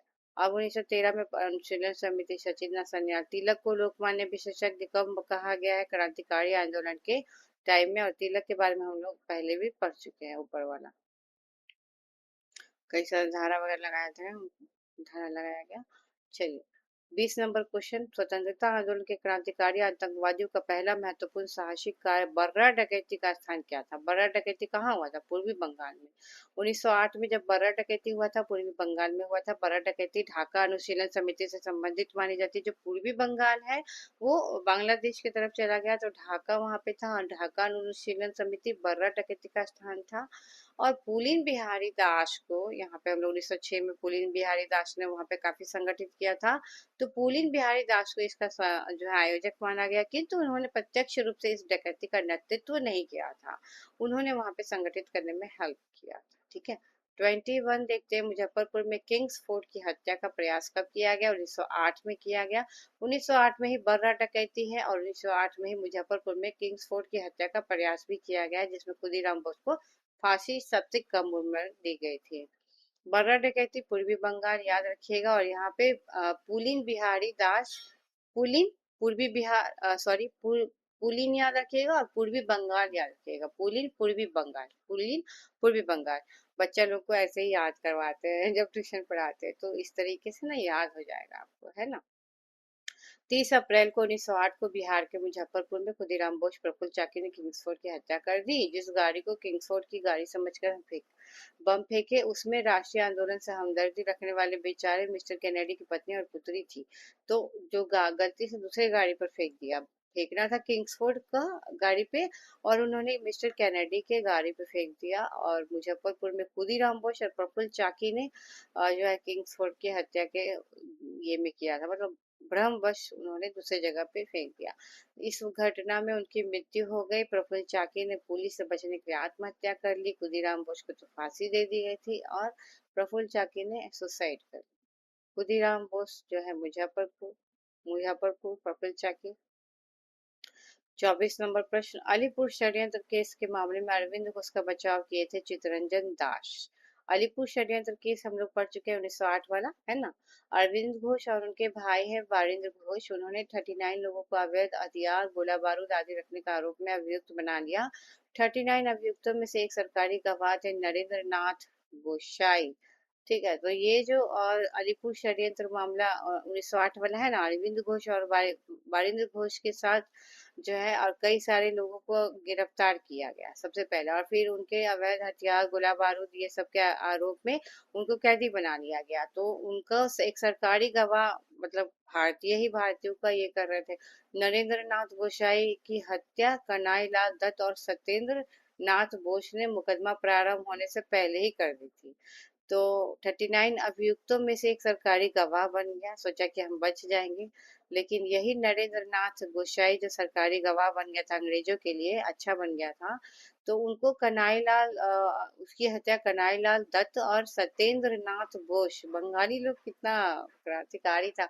और बंगाल से ही सारा कुछ शुरू हुआ है, मतलब बंगालियों का बहुत योगदान था। नरेंद्र नाथ गोसाई ये भी बंगाली थे, कन्हैया लाल दत्त, सत्येंद्र नाथ बोस, इन पर मुकदमा चला के जो है कि चलाया गया था। ठीक है, कन्हैया दत्त और सत्येंद्र नाथ बोस को इस कृत्य के लिए मृत्यु दंड की सजा दे दी गई। बंगाली लोग बहुत क्रांतिकारी से जो है कि ये किए हैं। इस मामले में बचे 36 अभियुक्तों में 19 लोगों को सजा हो गई, परंतु अरविंद घोष सहित 17 लोगों को रिहा भी कर दिया गया बाद में, है ना। तो पहले तो सजा भी हो गई, बाद में इनको रिहा कर दिया गया। और इस मामले में अरविंद घोष का बचाव एरी चोटी एक करके चित्तरंजन दास ने किया था। तो चित्तरंजन दास वकील थे, अरविंद घोष का केस लड़े। सत्येंद्र नाथ बोस और कन्हैया लाल दत्त ने, नरेंद्र नाथ जो गवाह बना था, उसकी मृत्यु हो गई थी। ठीक है, अब आते हैं हम लोग 25 नंबर, जो संगठन से जुड़ा हुआ है, हिंदुस्तान रिपब्लिक एसोसिएशन की स्थापना 1924 में हो गई थी। तो यही 1924 में, इसी को 1928 में HSRE से कर देंगे, हिंदुस्तान, है ना, सोशलिस्ट रिपब्लिकन एसोसिएशन जब करेंगे तो। 1924 में जो हुआ था ना HRA का गठन, तो इसमें संस्थापक सचिंद्र नाथ सान्याल, राम प्रसाद बिस्मिल, ये बहुत इंपॉर्टेंट है, अगर याद नहीं है तो आप इसको नोट डाउन कर लो। सचिंद्र नाथ सान्याल, राम प्रसाद बिस्मिल और योगेश चंद्र चटर्जी थे HRA से जुड़े हुए। तीन नाम, सचिंद्र नाथ सान्याल, राम प्रसाद बिस्मिल और जोगेंद्र नाथ चटर्जी। तो ऐसे आप याद कर लो, सचिंद्र, राम और जोगेश। ठीक है, HRA जो है वो क्या है, कुछ एकेडमिक पुस्तक में आज चंद्रशेखर आजाद का नाम भी मिलता है, किंतु उपलब्ध प्रमाण ऐतिहासिक दस्तावेज चंद्रशेखर आजाद का नाम संस्थापक तौर पे नहीं मिल रहा है। तो ये आपका ये नाम ही रखा गया है। चलिए, 26 नंबर पढ़ते हैं हम लोग। एक ही क्वेश्चन है, देखिए बार बार। हिंदुस्तान रिपब्लिकन एसोसिएशन का सदस्य शिव वर्मा नहीं थे, बाकी ऊपर भगत सिंह थे, चंद्रशेखर आजाद थे, राम प्रसाद बिस्मिल थे। शिव वर्मा जो है ना, वो इसके सदस्य नहीं थे। इसके प्रवर्ती संगठन हिंदुस्तान सोशलिस्ट रिपब्लिकन एसोसिएशन से ये जुड़े हुए थे। ठीक है, बाद में प्रवर्ती मतलब बाद में जब HRA, जब HSRA बन गया ना, तब शिव वर्मा इससे जुड़े हुए थे। शेष तीनों तो भगत सिंह, राम प्रसाद बिस्मिल, चंद्रशेखर आजाद जो हैं, वो HRA से जुड़े हुए थे। शिव वर्मा को लाहौर षड्यंत्र के इस मामले में आजीवन कारावास की सजा भी दे दी गई थी। तो लाहौर षड्यंत्र केस भी आपसे पूछता है। चलिए, 28 नंबर देखते हैं। कह रहा है कि आपने फांसी से पहले ही क्रांतिकारियों में से किस एक ने पीने हेतु दिए गए दूध को अस्वीकार कर दिया था।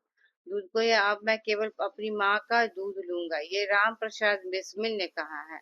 तो राम जी जो है, राम जी दूध पीने से इनकार कर दिया, ऐसे करके याद कर लीजिएगा। प्रसिद्ध क्रांतिकारी थे, पंडित राम प्रसाद बिस्मिल थे। उनको फांसी 1927 में दे दिया गया था। दूध पीने के लिए जब दिया गया तो कहा कि हम नहीं पियेंगे। पंडित बिस्मिल एक उम्दा शायर भी थे। राम प्रसाद बिस्मिल जो है ना, वो जो है कि शायर भी थे। फांसी के तख्ते पर जाने से पहले वो अपना अंतिम शेर पढ़े थे, जो इस प्रकार है। मालिक तेरी रजा रहे और तू रहे, बाकी ना मैं रहूं ना मेरी आरजू रहे, जब तक तन में सांस रगों में लहू रहे, तेरा ही जिक्र यार और तेरी ही जुस्तजू रहे। उत्तर प्रदेश जो है, ये उत्तर पत्रक में इस प्रश्न के उत्तर के रूप में सी को प्रदर्शित किया जाए, संशोधित करके हटा दिया गया है। ये भी राम प्रसाद बिस्मिल का है, बहुत ही फेमस है। ये पंक्तियां जो है, सरफरोशी की तमन्ना अब हमारे दिल में है, देखना है जोर कितना बाद में कातिल में, अभी तक आप किसी आंदोलन में सुनते होंगे। तो ये शायर बिस्मिल का है, आजिमाबादी का है, गजल आजिमाबादी का है। बट वास्तविक नाम इनका सैयद शाह मोहम्मद हसन था। 1901 में पटना से 30 किलोमीटर दूर हरदास बिगहा गांव में यह गजल उर्दू में लिखी गई थी। 1922 में काजी अब्दुल गफ्फार खान की पत्रिका सभा में छपी थी। देखो ये जो है ना बिस्मिल सॉरी राम प्रसाद बिस्मिल नहीं, बिस्मिल अजीमाबादी का है, ठीक है। तो यहाँ पे आपका जो है करेक्शन कर दीजिएगा, बिस्मिल अजीमाबादी का वास्तविक नाम सैयद शाह मोहम्मद हसन था।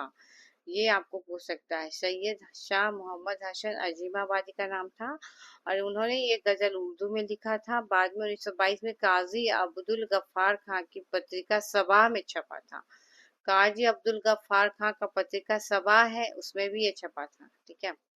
ये कितना फेमस था, सरफरोशी की तमन्ना अब हमारे दिल में है। तो ये आपका राम प्रसाद नहीं, बिस्मिल अजीमाबादी है, ठीक है। नाम बिस्मिल ही है बट लास्ट में अजीमाबादी, और इसमें कंफ्यूजन कई बार हुआ है मेरे को भी। किसको अंग्रेजी सरकार ने काकोरी षड्यंत्र के मामले में फांसी चढ़ा दी थी? कई षड्यंत्र, लाहौर षड्यंत्र हो, मेरठ षड्यंत्र हो, काकोरी षड्यंत्र हो, अलीपुर षड्यंत्र हो, कलकत्ता षड्यंत्र हो, ये सब आपसे पूछता है, लखनऊ षड्यंत्र हो। तो ये जो है काकोरी षड्यंत्र के मामले में फांसी चढ़ा दी गई है राम प्रसाद बिस्मिल को, काकोरी षड्यंत्र। तो काकोरी ट्रेन वाला जो हम लोग पढ़ते हैं ना, वही। अक्टूबर 1924 में क्या हुआ था? सचिंद्र नाथ सान्याल, राम प्रसाद बिस्मिल आदि लोगों ने कानपुर में क्रांतिकारी संस्था एचआरए की स्थापना की। पहले 1924 में सचिंद्र नाथ सान्याल और बिस्मिल के द्वारा कानपुर में एचआरए की स्थापना हुई। 9 अगस्त 1925 को ईस्ट इंडियन रेलवे के लखनऊ सहारन संभाग के काकोरी नामक स्थान पर 8 डाउन सहारन लखनऊ पैसेंजर ट्रेन पर डकैती डालने के लिए सरकारी खजाना लूटने के लिए वो चढ़े। काकोरी कांड जिसको कहा जाता है, और इसमें 43 क्रांतिकारियों को गिरफ्तार कर लिया गया। राम प्रसाद बिस्मिल, शफाकुल्ला खान, रोशन लाल, राजेंद्र लाहिरी, ये 4 लोगों को फांसी हो गई। किसको किसको? राम प्रसाद को, शफाकुल्ला खान को, रोशन लाल, राजेंद्र लाहिरी को। जबकि आज चंद्रशेखर आजाद आजाद हो गए थे, फरार हो गए वो। हिंदुस्तान रिपब्लिकन एसोसिएशन के एक ऐसे सदस्य थे जो चंद्रशेखर आजाद, जो एचआरए से जुड़ने के बाद कभी पुलिस की गिरफ्त में आए ही नहीं, वो फरार हो गए। अतः ये काकोरी कांड मुकदमा से बच गए थे। जो चंद्रशेखर आजाद हैं, 27 फरवरी 1931 को इलाहाबाद 31 को अल्फ्रेड पार्क में ये पुलिस मुठभेड़ में मारे गए थे। चंद्रशेखर आजाद के बारे में कहते हैं कि जो इलाहाबाद का जो पार्क है, शहीद चंद्रशेखर आजाद पार्क, वहां पे वो मारे गए थे 1931 में। काकोरी कांड से संबंधित मुकदमे में सचिंद्र नाथ बख्शी, मुकुंदी लाल और मनमथ नाथ गुप्त भी शामिल थे। इस मुकदमे में सचिंद्र नाथ बख्शी, मुकुंदी लाल और मनमथ नाथ गुप्त भी शामिल थे। हम लोग इसके बारे में पहले भी पढ़ चुके हैं। काकोरी षड्यंत्र 1925 में हुआ था। कौन क्रांतिकारी मुकदमे से बच निकला था? चंद्रशेखर आजाद। बाद में वो फरार हो गया और बाद में मुठभेड़ में मारे गए 1931 में। काकोरी षड्यंत्र कांड में फांसी की सजा हो गई थी किसको? चंद्रशेखर आजाद को। एक ही क्वेश्चन है, हाँ, है ना। ए राम प्रसाद बिस्मिल को, अशफाक उल्ला खां को फांसी। 36 नंबर, काकोरी कांड से संबंधित कौन नहीं था जी? सूर्य सेन है। सूर्य सेन कहाँ से आ गए, है ना। 37 देखिए, काकोरी षड्यंत्र केस भगत सिंह से जुड़े हुए नहीं है, बाकी सब तो है ही। 38 देखिए, काकोरी कांड से जुड़ा हुआ तो क्या कह रहा है? सरकारी वकील थे, ठीक है। काकोरी कांड जो हुआ था ना, उस मुकदमे में सरकारी वकील कौन थे? तो बी आंसर, जगत नारायण मुल्ला। काकोरी कांड हुआ था, 4 लोगों को फांसी हो गया, बाकी फरार हो गए, चंद्रशेखर आजाद वगैरह। तो सरकारी वकील बने थे जगत नारायण मुल्ला। जगत नारायण रोड भी है, ठीक है। तो काकोरी कांड जो है जगत नारायण में हुआ था, ऐसे याद कर लीजिएगा। 1925 में काकोरी कांड को अंजाम हिंदुस्तान एचआरए ने दिया। इस कांड में कई लोग मारे भी गए थे, मुकदमा चलाया गया था और जगत नारायण मुल्ला को नियुक्त किया गया। अभियुक्त की ओर से सरकार ने लक्ष्मी शंकर मिश्र, केसी दत्ता, जयकरण नाथ मिश्रा, इन सभी को नियुक्त किया था। अभियुक्त की तरफ से 3 लोग थे। कौन कौन? लक्ष्मी शंकर, केसी दत्ता, जयकरण नाथ मिश्रा। अभियुक्तों की मांग क्या थी? कि उच्च कोटि के वकीलों से सरकार नियुक्त करे और परंतु सरकार का निर्णय अंतिम बाद में था। 39 नंबर क्वेश्चन, वही 1924 का जो कानपुर षड्यंत्र मामला है, इसमें शामिल कौन नहीं था? तो एम ए अंसारी नहीं थे, मुजफ्फर अहमद थे, नलिनी गुप्ता थी, शौकत उस्मानी थे। 1924 का कानपुर षड्यंत्र मामला है ना, उससे जुड़े हुए एम ए अंसारी तो नहीं थे, बाकी नालिनी गुप्ता थे, मुजफ्फर अहमद थे, शौकत उस्मानी थे, तीनों नाम जुड़ा हुआ है। अब देखो, कम्युनिस्ट आंदोलन की शक्ति एवं बढ़ते प्रभाव को रोकने के लिए कानपुर में एक षड्यंत्र को आधार बनाकर कम्युनिस्टों पर मुकदमा चलाया गया था। कानपुर षड्यंत्र के नाम से जाना गया इसको। इसमें देखिए, यहाँ पे क्वेश्चन 1924 का कानपुर षड्यंत्र, ये कानपुर षड्यंत्र पूछता है। कानपुर षड्यंत्र से जुड़े हुए एम ए अंसारी ने थे, मुजफ्फर अहमद, नलिनी गुप्ता, शौकत उस्मानी, ये तीनों थे। क्यों कानपुर षड्यंत्र था क्या? कम्युनिस्ट आंदोलन की शक्ति और बढ़ते प्रभाव को रोकने के लिए यह षड्यंत्र बनाया गया था, कम्युनिस्टों पर मुकदमा चलाने के लिए। और इसमें एम एन रॉय थे, श्रीपाद अमृत डांगे, नलिनी गुप्ता थी, Muzaffar Ahmad, Shaukat Usmani, Ghulam Hussain, Ramcharan Lal Sharma, M Singaravelu Chettiar, H D Hasan, M R S Velayudhan, मनीला, इतना नाम याद नहीं रखेगा। कानपुर षड्यंत्र से इतना जुड़े हुए थे लोग। ठीक है, 40 नंबर देखिए। किसने कहा था, दरो दीवार पे हसरत की नजर करते हैं, खुश रहो अहले वतन, हम तो सफर करते हैं। ये फेमस आपका वाजिद अली शाह का है। वाजिद अली शाह ने ये कहा था। अवध के आखिरी नवाब हैं वाजिद अली शाह, भारतीय क्रांतिकारी, और इस नज्म का प्रयोग जेल में बंदी रहने के दौरान तथा फांसी दिए जाने पर वो किए थे। ठीक है, तो उनको जेल में जब बंद कर दिया गया था, फांसी दिए जाने, जेल में बंदी रहने के दौरान तथा फांसी दिए जाने पर उन्होंने किया था। अवध के आखिरी नवाब है ना। चलिए, 41 नंबर देखते हैं हम लोग। इसका कह रहा है एच एस आर्य का कौन किया था जी? चंद्रशेखर आजाद के द्वारा। उसका तो सचिंद्र सन्याल का था। एच आर्य का कौन किया था? सचिंद्र सन्याल, और भी दो तीन लोग थे इसमें। एच एस आर्य का कौन किया था? चंद्रशेखर आजाद। और ये इम्पोर्टेंट है। ये सितंबर 1928 में दिल्ली के फिरोजशाह कोटला मैदान में एचआरए का पुनर्गठन करके उसका नाम एचएसआरए रख दिया, सोशलिस्ट जोड़ दिया। समाजवादी गणतंत्रवादी राज्य की स्थापना करने का बाद सैमुअल कमीशन के विरोध में उस समय लाला लाजपत राय पर लाठियों से प्रहार करने के कारण पुलिस अधीक्षक सॉन्डर्स की हत्या का भी, वो सॉन्डर्स के विरोध भी आ गए थे, भगत सिंह राजगुरु। तो इस संगठन का पहला क्रांतिकारी गतिविधि यही था। एचएसआरए जो है ना, वो सबसे पहला काम यही किया था, जो सॉन्डर्स की हत्या का काम करेंगे, भगत सिंह और राजगुरु के द्वारा। ये सारे दो सदस्य भगत सिंह और बटुकेश्वर दत्त ने 8 अप्रैल 1929 को केंद्रीय विधानमंडल में उस समय बम फेंका जब ट्रेड डिस्प्यूट बिल और पब्लिक सेफ्टी बिल पर बहस चल रहा था। इसका उद्देश्य सरकार को डराना मात्र था। खाली बेंच पर फेंक दिए थे, है ना। तो भगत सिंह और राजगुरु द्वारा की गई हत्या का इस संगठन का पहला क्रांतिकारी गतिविधि था। भगत सिंह और बटुकेश्वर दत्त गए और जाकर बम मारकर चलाए थे। कब? 8 अप्रैल 1929 को, याद रखिएगा। ठीक है, 42 नंबर। भगत सिंह ने सेंट्रल असेंबली में बम फेंका था बटुकेश्वर दत्त के साथ, नॉट राजगुरु। ठीक है, बटुकेश्वर दत्त। केंद्रीय विधानसभा में हानि रहित बम किसने फेंका था? हानि ही नहीं हुआ किसी को, तो वो आपका बटुकेश्वर दत्त। और भगत सिंह दोनों होगा, इसलिए ए और सॉरी सी और बी दोनों है। ठीक है ना। एच एस आर है 1928 में। 45 नंबर प्रश्न देखिए क्या कह रहा है। केंद्रीय विधानसभा में 8 अप्रैल 1929 को बम फेंका था किसने? एक और चार, भगत सिंह और बटुकेश्वर दत्त। चलिए आगे बढ़िए, दोनों एक ही क्वेश्चन है, भगत सिंह, ये हम लोग पढ़ चुके हैं। 47 number question. H S R जो है वो चंद्रशेखर आजाद की स्थापना किए थे। 48 नंबर प्रश्न देखिए, एच एस आर जो है स्थापना कहाँ हुआ था? दिल्ली में, फिरोज शाह कोटला मैदान में, हम लोग पढ़ चुके हैं। दिल्ली में, फिरोज शाह कोटला मैदान में। ठीक है। 49 देखिए, हिंदुस्तान समाजवादी प्रजातंत्र संघ के संस्थापक कौन थे? ये यूपीपीसी 2022 का है जी। यूपीपीसी जिसको देना है उनको देख लीजिएगा एक बार। हिंदुस्तान समाजवादी प्रजातंत्र संघ के संस्थापक कौन थे? तो इसमें नाम जो है एक बार देख लेते हैं हम लोग। हिंदुस्तान समाजवादी प्रजातंत्र संघ जो है ना, कोई संस्था इतिहास में है ही नहीं इस टाइप का। श्री कृष्ण सरल की पुस्तक इंडियन रिवॉल्यूशनरी 1757-1961 वॉल्यूम 3 में भगत सिंह, सचिंद्र सन्याल आदि के द्वारा गठित संस्था जो है एच एस आर ए बताया गया है, परंतु तत्कालीन दस्तावेज इतिहास के प्रमाणिक पुस्तकों में इस संस्था का नाम एच एस आर ए अब कर दिया गया है। तो त्रुटिपूर्ण लिख दिया होगा, बट है ही एच एस आर ए के बारे में ही बात है। आपका 49 नंबर जो है। 50 नंबर क्वेश्चन। क्रांतिकारी चंद्रशेखर आजाद को अंग्रेजों ने कैसे मार डाला था? चंद्रशेखर आजाद मुठभेड़ में मारे गए थे, इलाहाबाद पार्क में, है ना, प्रयागराज में। तो काकोरी षड्यंत्र केस से ही पुलिस को चकमा दे रहे थे। लाहौर षड्यंत्र केस में भी पुलिस से बच के निकल गए। काकोरी लाहौर समय बच गए, वो एच एस आर ए का सदस्य थे। और गिरफ्त में नहीं आए, लेकिन 1931 में 27 फरवरी को पुलिस ने उनको Alfred park Chandrashekhar Azad park जिसको कहते हैं, वहां पे वो आकर मुठभेड़ में मारे गए। 51 इनकलाब जिंदाबाद का नारा किसने दिया? भगत सिंह ने। इनकलाब जिंदाबाद जो नारा दिया है भगत सिंह ने, बट लिखा है किसने? हसरत मोहानी ने लिखा है, जबकि भगत सिंह ने इस नारे को सिर्फ लोकप्रिय बनाया। इनकलाब जिंदाबाद भगत सिंह का है, बट लिखा है हसरत मोहानी।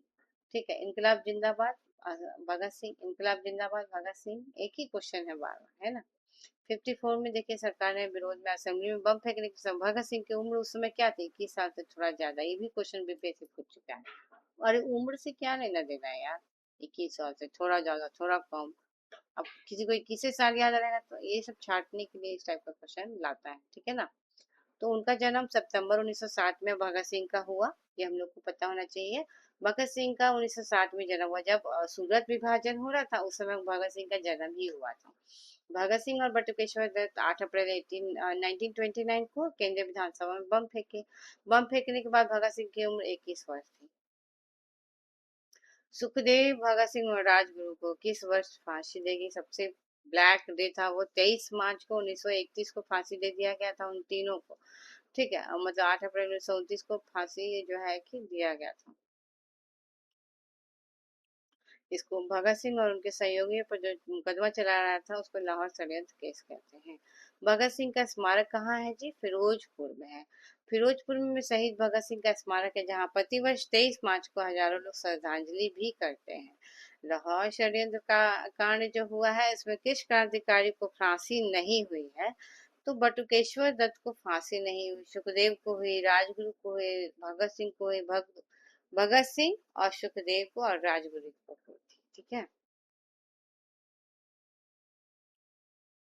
क्यों? क्योंकि लाहौर षड्यंत्र केस के अंतर्गत गवर्नर जनरल के द्वारा विशेष ट्रिब्यूनल 18 अक्टूबर 1930 में भगत सिंह, राजगुरु और सुखदेव की मौत की सजा सुनाई थी।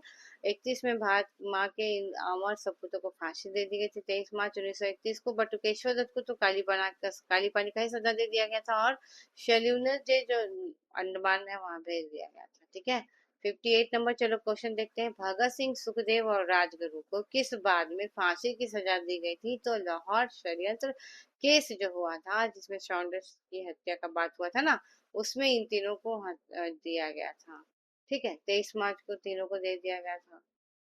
अब देखिए, लाहौर षड्यंत्र मामले की परिणति किसकी फांसी हुई थी? तो डी 3 4 5, भगत सिंह, सुखदेव, राजगुरु। भगत सिंह, सुखदेव, राजगुरु, ऊपर वाला नहीं। 61 देखिए क्या कह रहा है कि फांसी पाने वाले प्रथम रिकॉर्डेड मुस्लिम का नाम बताइए। अशफाक उल्ला खां। फांसी का सजा उनको मिल गया था। कहीं बहुत ज्यादा है क्या जी? 2 मिनट रुको तुम लोग। बाबा, क्रांतिकारी इतना है। इतना सारा क्रांतिकारी लोग है। 92 प्रश्न है। चलिए कोई बात नहीं, हम लोग जो है इसको कोशिश करेंगे खत्म करने का, ठीक है।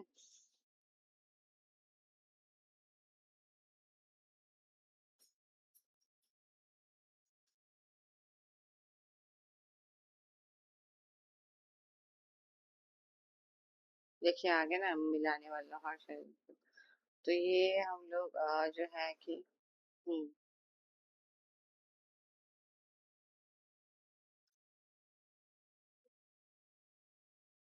भगत सिंह को फांसी हुई थी 23 मार्च को, आपका राजगुरु और सुखदेव के साथ, ठीक है। लाहौर षड्यंत्र मामले की परिणति किसकी फांसी हुई थी बताओ? तो ये हम लोग कर चुके हैं तीनों का नाम। प्रथम रिकॉर्डेड कौन था जी? प्रथम रिकॉर्डेड मुस्लिम का नाम बताओ। अशफाक उल्ला खां प्रथम फांसी का सजा पाने वाले। उसके बाद है आपका 62 नंबर, देखिए क्या कह रहा है कि मुकदमों की सूची की तरह से मतलब कालक्रम में मिलाने के लिए, ठीक है, तिथि के अनुसार। तो सी आंसर 1423। 1423 इसलिए क्योंकि लाहौर का षड्यंत्र जो है वो आपका, तथा द्वितीय षड्यंत्र में निर्णय का वर्ष 1916 तथा तीसरे कानपुर का 1924 है। काकोरी कांड 1925 है। पटाया मेरठ का 1929 है। प्रथम लाहौर षड्यंत्र केस के संदर्भ में अभिष्ट उत्तर सी होगा। चलिए 63 नंबर, देखिए प्रश्न क्या कह रहा है। हम लोग तुरंत तुरंत खत्म करेंगे, स्किप करेंगे तभी हम लोग 92 तक क्वेश्चन है उसको खत्म कर पाएंगे, ठीक है। और अब लेके झूलते नहीं रहना। मेरा तो प्लानिंग था कि 1 तारीख तक जो है कि मॉडर्न हिस्ट्री कम से कम खत्म हो जाए, बट वो हो नहीं रहा है। कोशिश करेंगे अब इसको बढ़ाने का जल्दी से। कौन से सही सुमेलित नहीं है? डी का कोरी षड्यंत्र केस 1924 में नहीं 25 में हुआ था। बाकी हावड़ा आपका पता है 1910 में, विक्टोरिया षड्यंत्र प्रकरण 1914 में, लाहौर 1916 में और 1930 में भी। लाहौर 1916 और 30 में, हावड़ा 1910, विक्टोरिया 1914। 64 में आते हैं हम लोग, चलो जल्दी से। कह रहा है कौन सुमेलित नहीं? नासिक षड्यंत्र केस में रास बिहारी बोस कहाँ से आ गए? रास बिहारी बोस तो काको उसमें थे ना। दिल्ली षड्यंत्र केस में अमीर चंद थे, सही है। काकोरी में शफाक उल्ला खां है। लाहौर षड्यंत्र केस में जतिन दास है, ये सही है। रास बिहारी बोस का संबंध दिल्ली षड्यंत्र केस से था, नॉट नासिक से था, और वे गिरफ्तारी से बचने के लिए जापान भाग गए थे। रास बिहारी बोस जो है वो दिल्ली षड्यंत्र केस से जुड़े हैं, और वो भाग गए थे कहाँ? जापान भाग गए थे। चलिए बॉक्स को ही देख लिया जाए। 2021 का क्वेश्चन है, हावड़ा षड्यंत्र केस जो 1910 में हुआ, जतिन लाल मुखर्जी। लाहौर षड्यंत्र केस 1916 और 1930 दोनों में हुआ है। और यहाँ पे राजगुरु है। दिल्ली षड्यंत्र केस जो जिससे आप कौन जुड़ा हुआ है? दिल्ली षड्यंत्र केस हम लोग पढ़े हैं। दिल्ली षड्यंत्र केस से रास बिहारी बोस जुड़े, ठीक है ना। चलिए,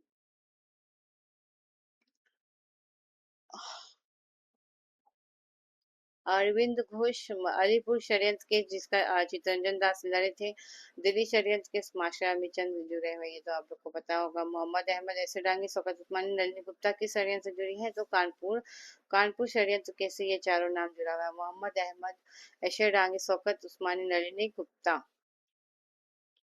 अब इसमें क्या ही पढ़ना, 1924 में हुआ था, हम लोग को पता ही है। 67 में देखिए, चटगांव सत्याग्रह धावा आयोजित किया था किसने? सूर्य सेन ने किया था।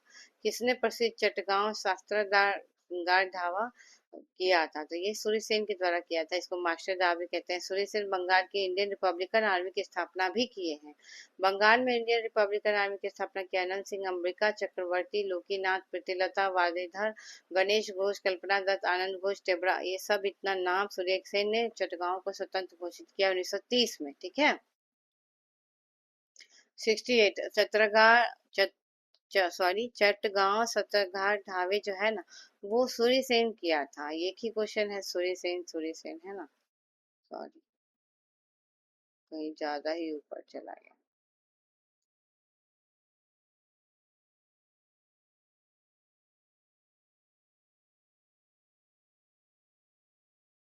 एक मिनट।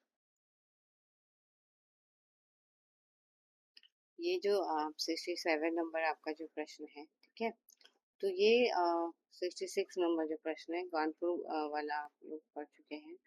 67 में क्या कह रहा था ना कि सूर्य सेन ने प्रसिद्ध चटगांव शास्त्रागार ढाबा आयोजित किया है, सूर्य सेन ने, ठीक है।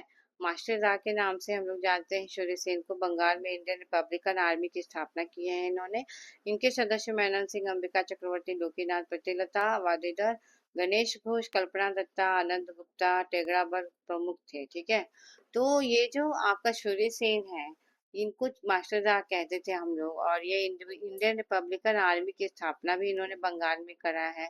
और अनंत सिंह, अंबिका चक्रवर्ती, लोकीनाथ, प्रीतिलता वाडेधर, गणेश घोष, कल्पना दत्ता, आनंद गुप्ता, टेगरावर प्रमुख थे इसमें। सूर्य सेन ने चटगांव को स्वतंत्र घोषित कर दिया 1930 में ही, चटगांव को, और एक अस्थायी क्रांतिकारी सरकार की बनाने की घोषणा भी कर दी। चटगांव को स्वतंत्र करके क्रांतिकारी सरकार यहाँ पे बनाने की बात की थी सूर्य सेन के द्वारा। आईआरए के सदस्यों ने चटगांव शस्त्रागार पर आक्रमण कर हथियारों का कब्जा कर लिया। 1930 में आते आते आईआरए ने सदस्यों और सेना के बीच संघर्ष भी किया। 80 से अधिक सैनिक और क्रांतिकारी यहाँ पे मारे जा चुके। 16 फरवरी 1933 को सूर्य सेन को गिरफ्तार कर लिया गया, उनके ऊपर मुकदमा चलाया गया, बाद में जाके उनको मृत्यु भी हो गई, फांसी दे दी गई उनको 1934 में। चटगांव शस्त्रागार ढावे, इससे सूर्य सेन रिलेटेड है। इससे भी आपका देखिए कि सूर्य सेन रिलेटेड है चटगांव वाला से।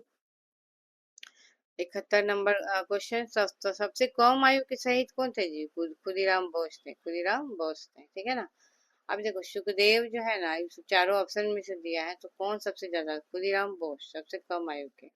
क्यों? क्योंकि 18 वर्ष ही इनका हुआ है ना। चल, 27 नंबर प्रश्न देखो, सॉरी 72 नंबर प्रश्न देखो।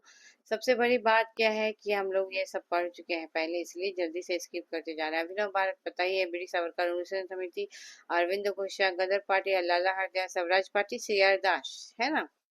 इसलिए इसको स्किप करते चलेंगे क्योंकि बहुत ज्यादा वीडियो लंबा हो जाएगा आपका। 2 चैप्टर एक बार करा रहे हैं। अभिनव भारत ये सब हम लोग पढ़ चुके हैं। H S, Indian Republican Army, S N का है। और हिंदुस्तान रिपब्लिकन एसोसिएशन सचिन दास सान्याल का है। चलिए, चटगांव हमला जो सूर्य सेन ने 18 अप्रैल 1930 को, काकोरी षड्यंत्र जो है 9 अगस्त 1925 को, लाहौर षड्यंत्र जतीन दास के द्वारा गिरफ्तार कर लिया गया और चलाया गया। भूख हड़ताल पे वही बैठे थे 63 दिन तक। भूख हड़ताल के बाद 13 सितंबर 1929 को उनकी मृत्यु हो गई। 1929 में जब पूर्ण स्वराज आया तो उनकी मृत्यु हो गई जतीन दास की। जतीन दास वो भूख हड़ताल पे बैठे, बाद में उनकी मृत्यु हो गई। गदर पार्टी तो लाला हरदयाल पता ही है ना। अब चलो देखते हैं हम लोग नेक्स्ट। 75 नंबर, जतिन दास किस आरोप में बंदी बनाए गए थे? तो लाहौर षड्यंत्र जो हुआ था ना, उसी आरोप में जतिन दास को जो है कि बंदी बनाया गया था। 76 में जेल में भूख हड़ताल के कारण कौन सी मृत्यु हो गई थी? जतिन दास की मृत्यु हो गई थी। जतिन दास भूख हड़ताल में आए, चंद्रशेखर आजाद मुठभेड़ के दौरान आए, भगत सिंह फांसी के टाइम में, और कल्पना दत्त आजीवन कारावास। मतलब कैसे कैसे इनको मुक्ति ये हुआ, इनको कैसे ये किया गया। जतिन दास से भूख हड़ताल जुड़ा हुआ है, चंद्रशेखर आजाद से मुठभेड़ का बात जुड़ा हुआ है, भगत सिंह से फांसी, भगत सिंह को तो फांसी ही ले गया और कल्पना दत्त को ले गया आजीवन कारावास। ठीक है, चलिए 78 नंबर क्वेश्चन कह रहा है, क्या चाटुरी अमर रेड कल्पना दत्त सूर्यसेन के साथ गिरफ्तार हो गए, आजीवन कारावास की सजा भी मिल गया इनको। अभिनव भारत, ब्रिटिश सावरकर उन्नयन समिति, अरविंद घोष का आंदोलन, गुरु राम सिंह। 79 नंबर क्वेश्चन, काकोरी किसके अभियुक्तों के बचाव के लिए किसकी अध्यक्षता में एक समिति का गठन किया गया था? गोविंद बल्लभ पंत। काकोरी कांड जो हुआ था ना, उसमें अभियुक्तों का बचाव करने के लिए किसकी अध्यक्षता में एक समिति, उनको बचाने के लिए आए थे गोविंद बल्लभ पंत। ऐसे भी हम लोग गोविंद कृष्ण भगवान को कहते हैं, है ना। और कृष्ण भगवान तो हमेशा बचाने के लिए पहुंच जाते हैं, चाहे कोई भी मुसीबत हो अपने भक्तों पर। तो गोविंद आ गए थे काकोरी कांड में, अब आप कभी नहीं भूलोगे। ठीक है, तो एच आर ए जो है ना, उनके संस्थापकों में से एक थे। काकोरी कांड के आजीवन कारावास से दंडित थे श्री योगेश चंद्र चटर्जी।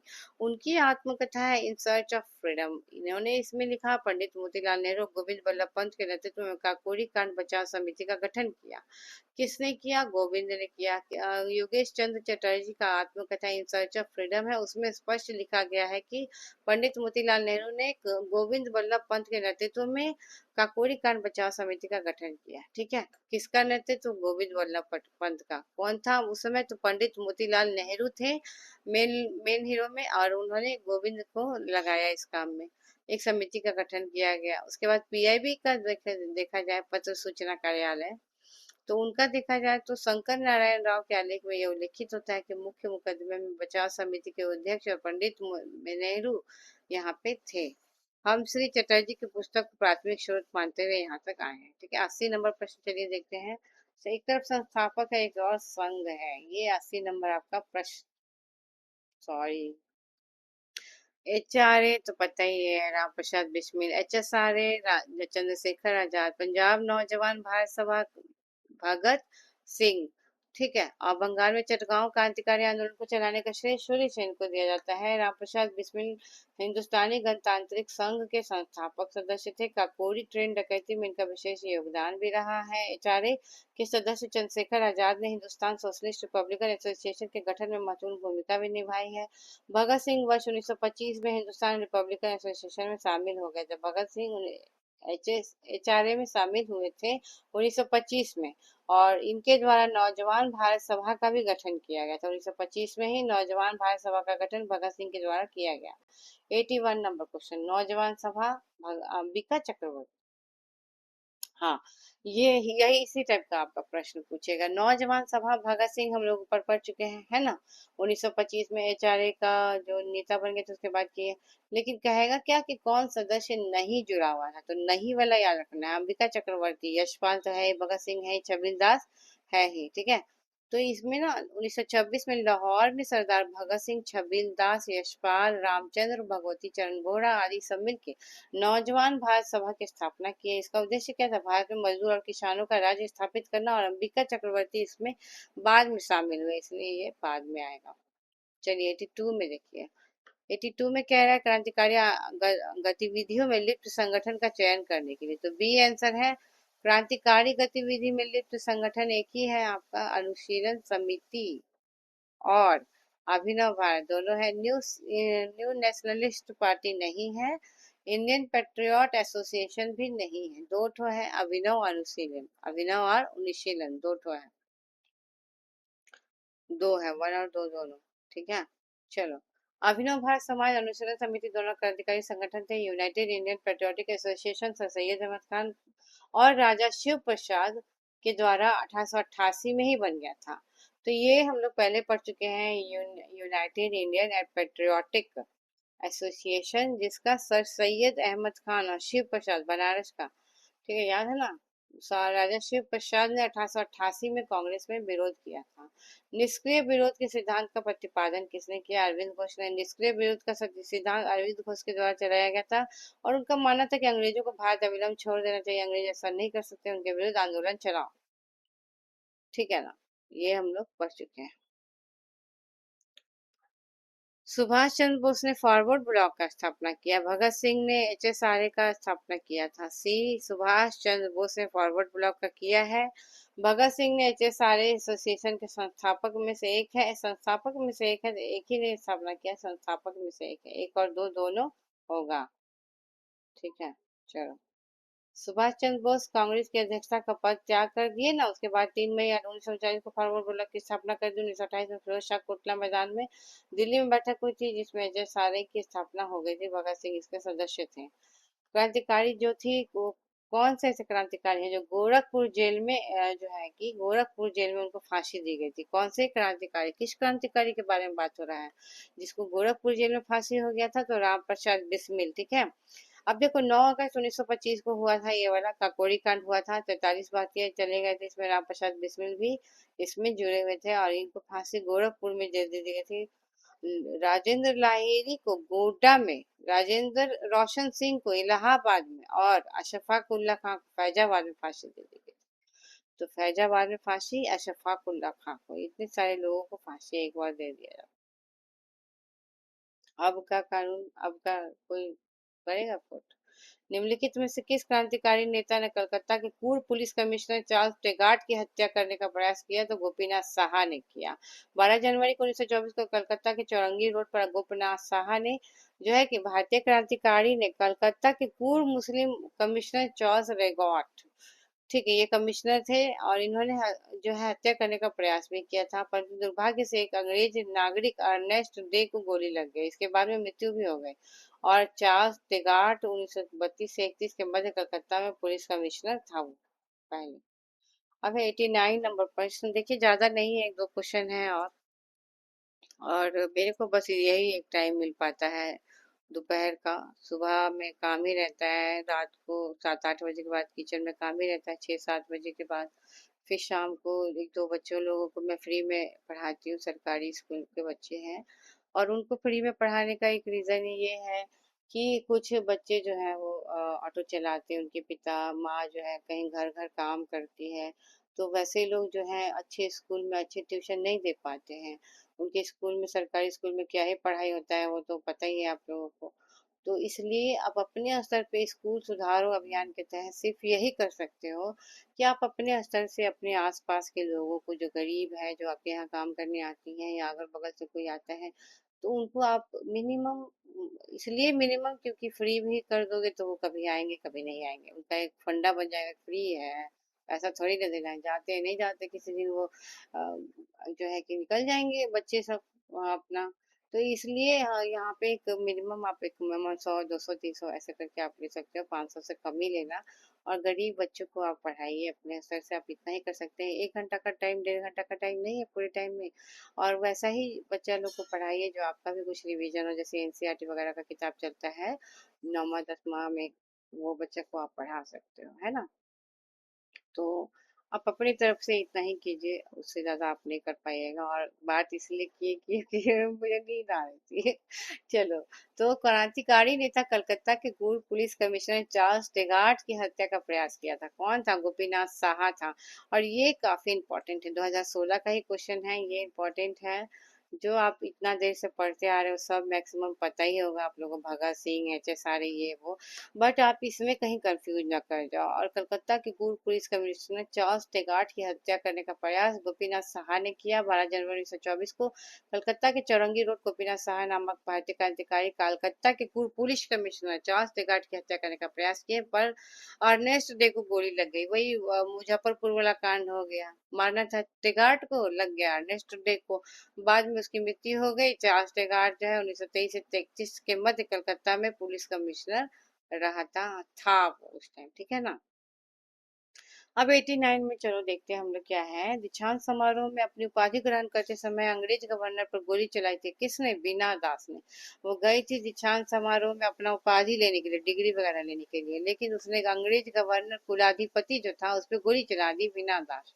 फरवरी 1932 में, 32 में क्या हुआ था? रैमजे मैकडोनल्ड आए थे, सांप्रदायिक पंचायत हुआ था, पूना समझौता हुआ था, है ना। तो उसी टाइम में 1932 में बीना दास भी जो है कहीं पर अपना गोली चला रही थी ना। तो गोली चला दी उपाधि ग्रहण करने के टाइम में, तो सबको उड़ा दो जो गर्दनी बाग में नहीं सुनते हैं किसी का। अगर तो ऐसे ही मजाक कर रही हूँ। किसने कहा था आलोचना और स्वतंत्र चिंतन एक क्रांतिकारी की दो विशेषताएं हैं? तो ये भगत सिंह ने कहा था। आलोचना करना करेंगे, क्यों नहीं करेंगे, और स्वतंत्र रूप से चिंतन भी करेंगे, ये सबसे ज्यादा मतलब विशेषता है लोकतंत्र का, ठीक है ना। और अब खत्म होने वाला है आपका। भगत सिंह ने आलोचना और स्वतंत्र चिंतन की बात की थी। लाठी क्लब किसका है जी?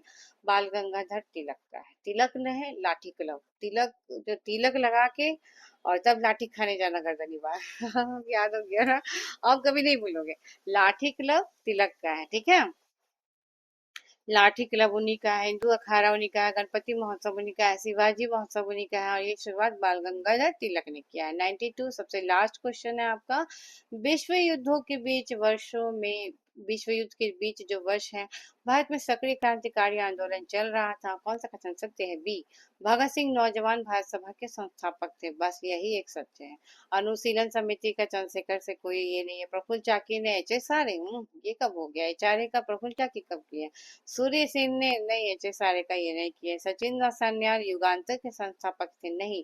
सचिन नाथ सान्याल एचआरए का था, एचएसआरए का चंद्रशेखर आजाद थे।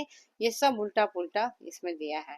अब देखो, भगत सिंह ने मार्च 1926 में नौजवान भारत सभा की स्थापना की थी, ये आप याद रखना। नौजवान भारत सभा 1926, 26 साल का नौजवान रहता है, और भगत सिंह तो 26 साल के नौजवान थे ही। और उन्होंने एचआरए की स्थापना की थी, ठीक है, जो सचिन सान्याल भी से जुड़े हुए थे बाद में। 1924 में कानपुर में सचिन सान्याल से जुड़े हुए थे, राम प्रसाद बिस्मिल, योगेश चंद्र चटर्जी भी जुड़े हुए थे। और 1928 में फिर दिल्ली के फिरोज शाह कोटला मैदान में एचएसआरए इसका नाम हो गया। भारत से बाहर क्रांतिकारी गतिविधियों में कामा माटा गारू वगैरह था, जो हम लोग पढ़े थे, शोर कमेटी, गदर पार्टी, है ना। ये सब हम लोग कल पढ़ेंगे, ठीक है ना। आज हम लोग यहीं पे रहने देते हैं। अब कुछ बच्चे लोग आते हैं, इस टाइम ट्यूशन पढ़ाते हैं, और बिल्कुल ही सरकारी स्कूल के बच्चों को फ्री में पढ़ाइए। आप, अगर आपका एग्जाम आ जाएगा तो आप कुछ आप ले सकते हैं। आप, आपका एग्जाम सामने रहेगा तो आप कुछ दिन का आप ब्रेक कर लीजिएगा, या फिर आधा घंटा आप उस टाइम भी गाइड कर सकते हो। कितना ही आप अपना सिलेबस पढ़ते रहोगे पूरा टाइम, तो शाम को आधा घंटा 1 घंटा टाइम दीजिए। हमारी तरफ से हम लोग इतना ही कर सकते हैं, है ना। सॉरी, तो हम लोग इतना ही कर सकते हैं। इसके बाद हम लोग कल मिलते हैं। Thank you.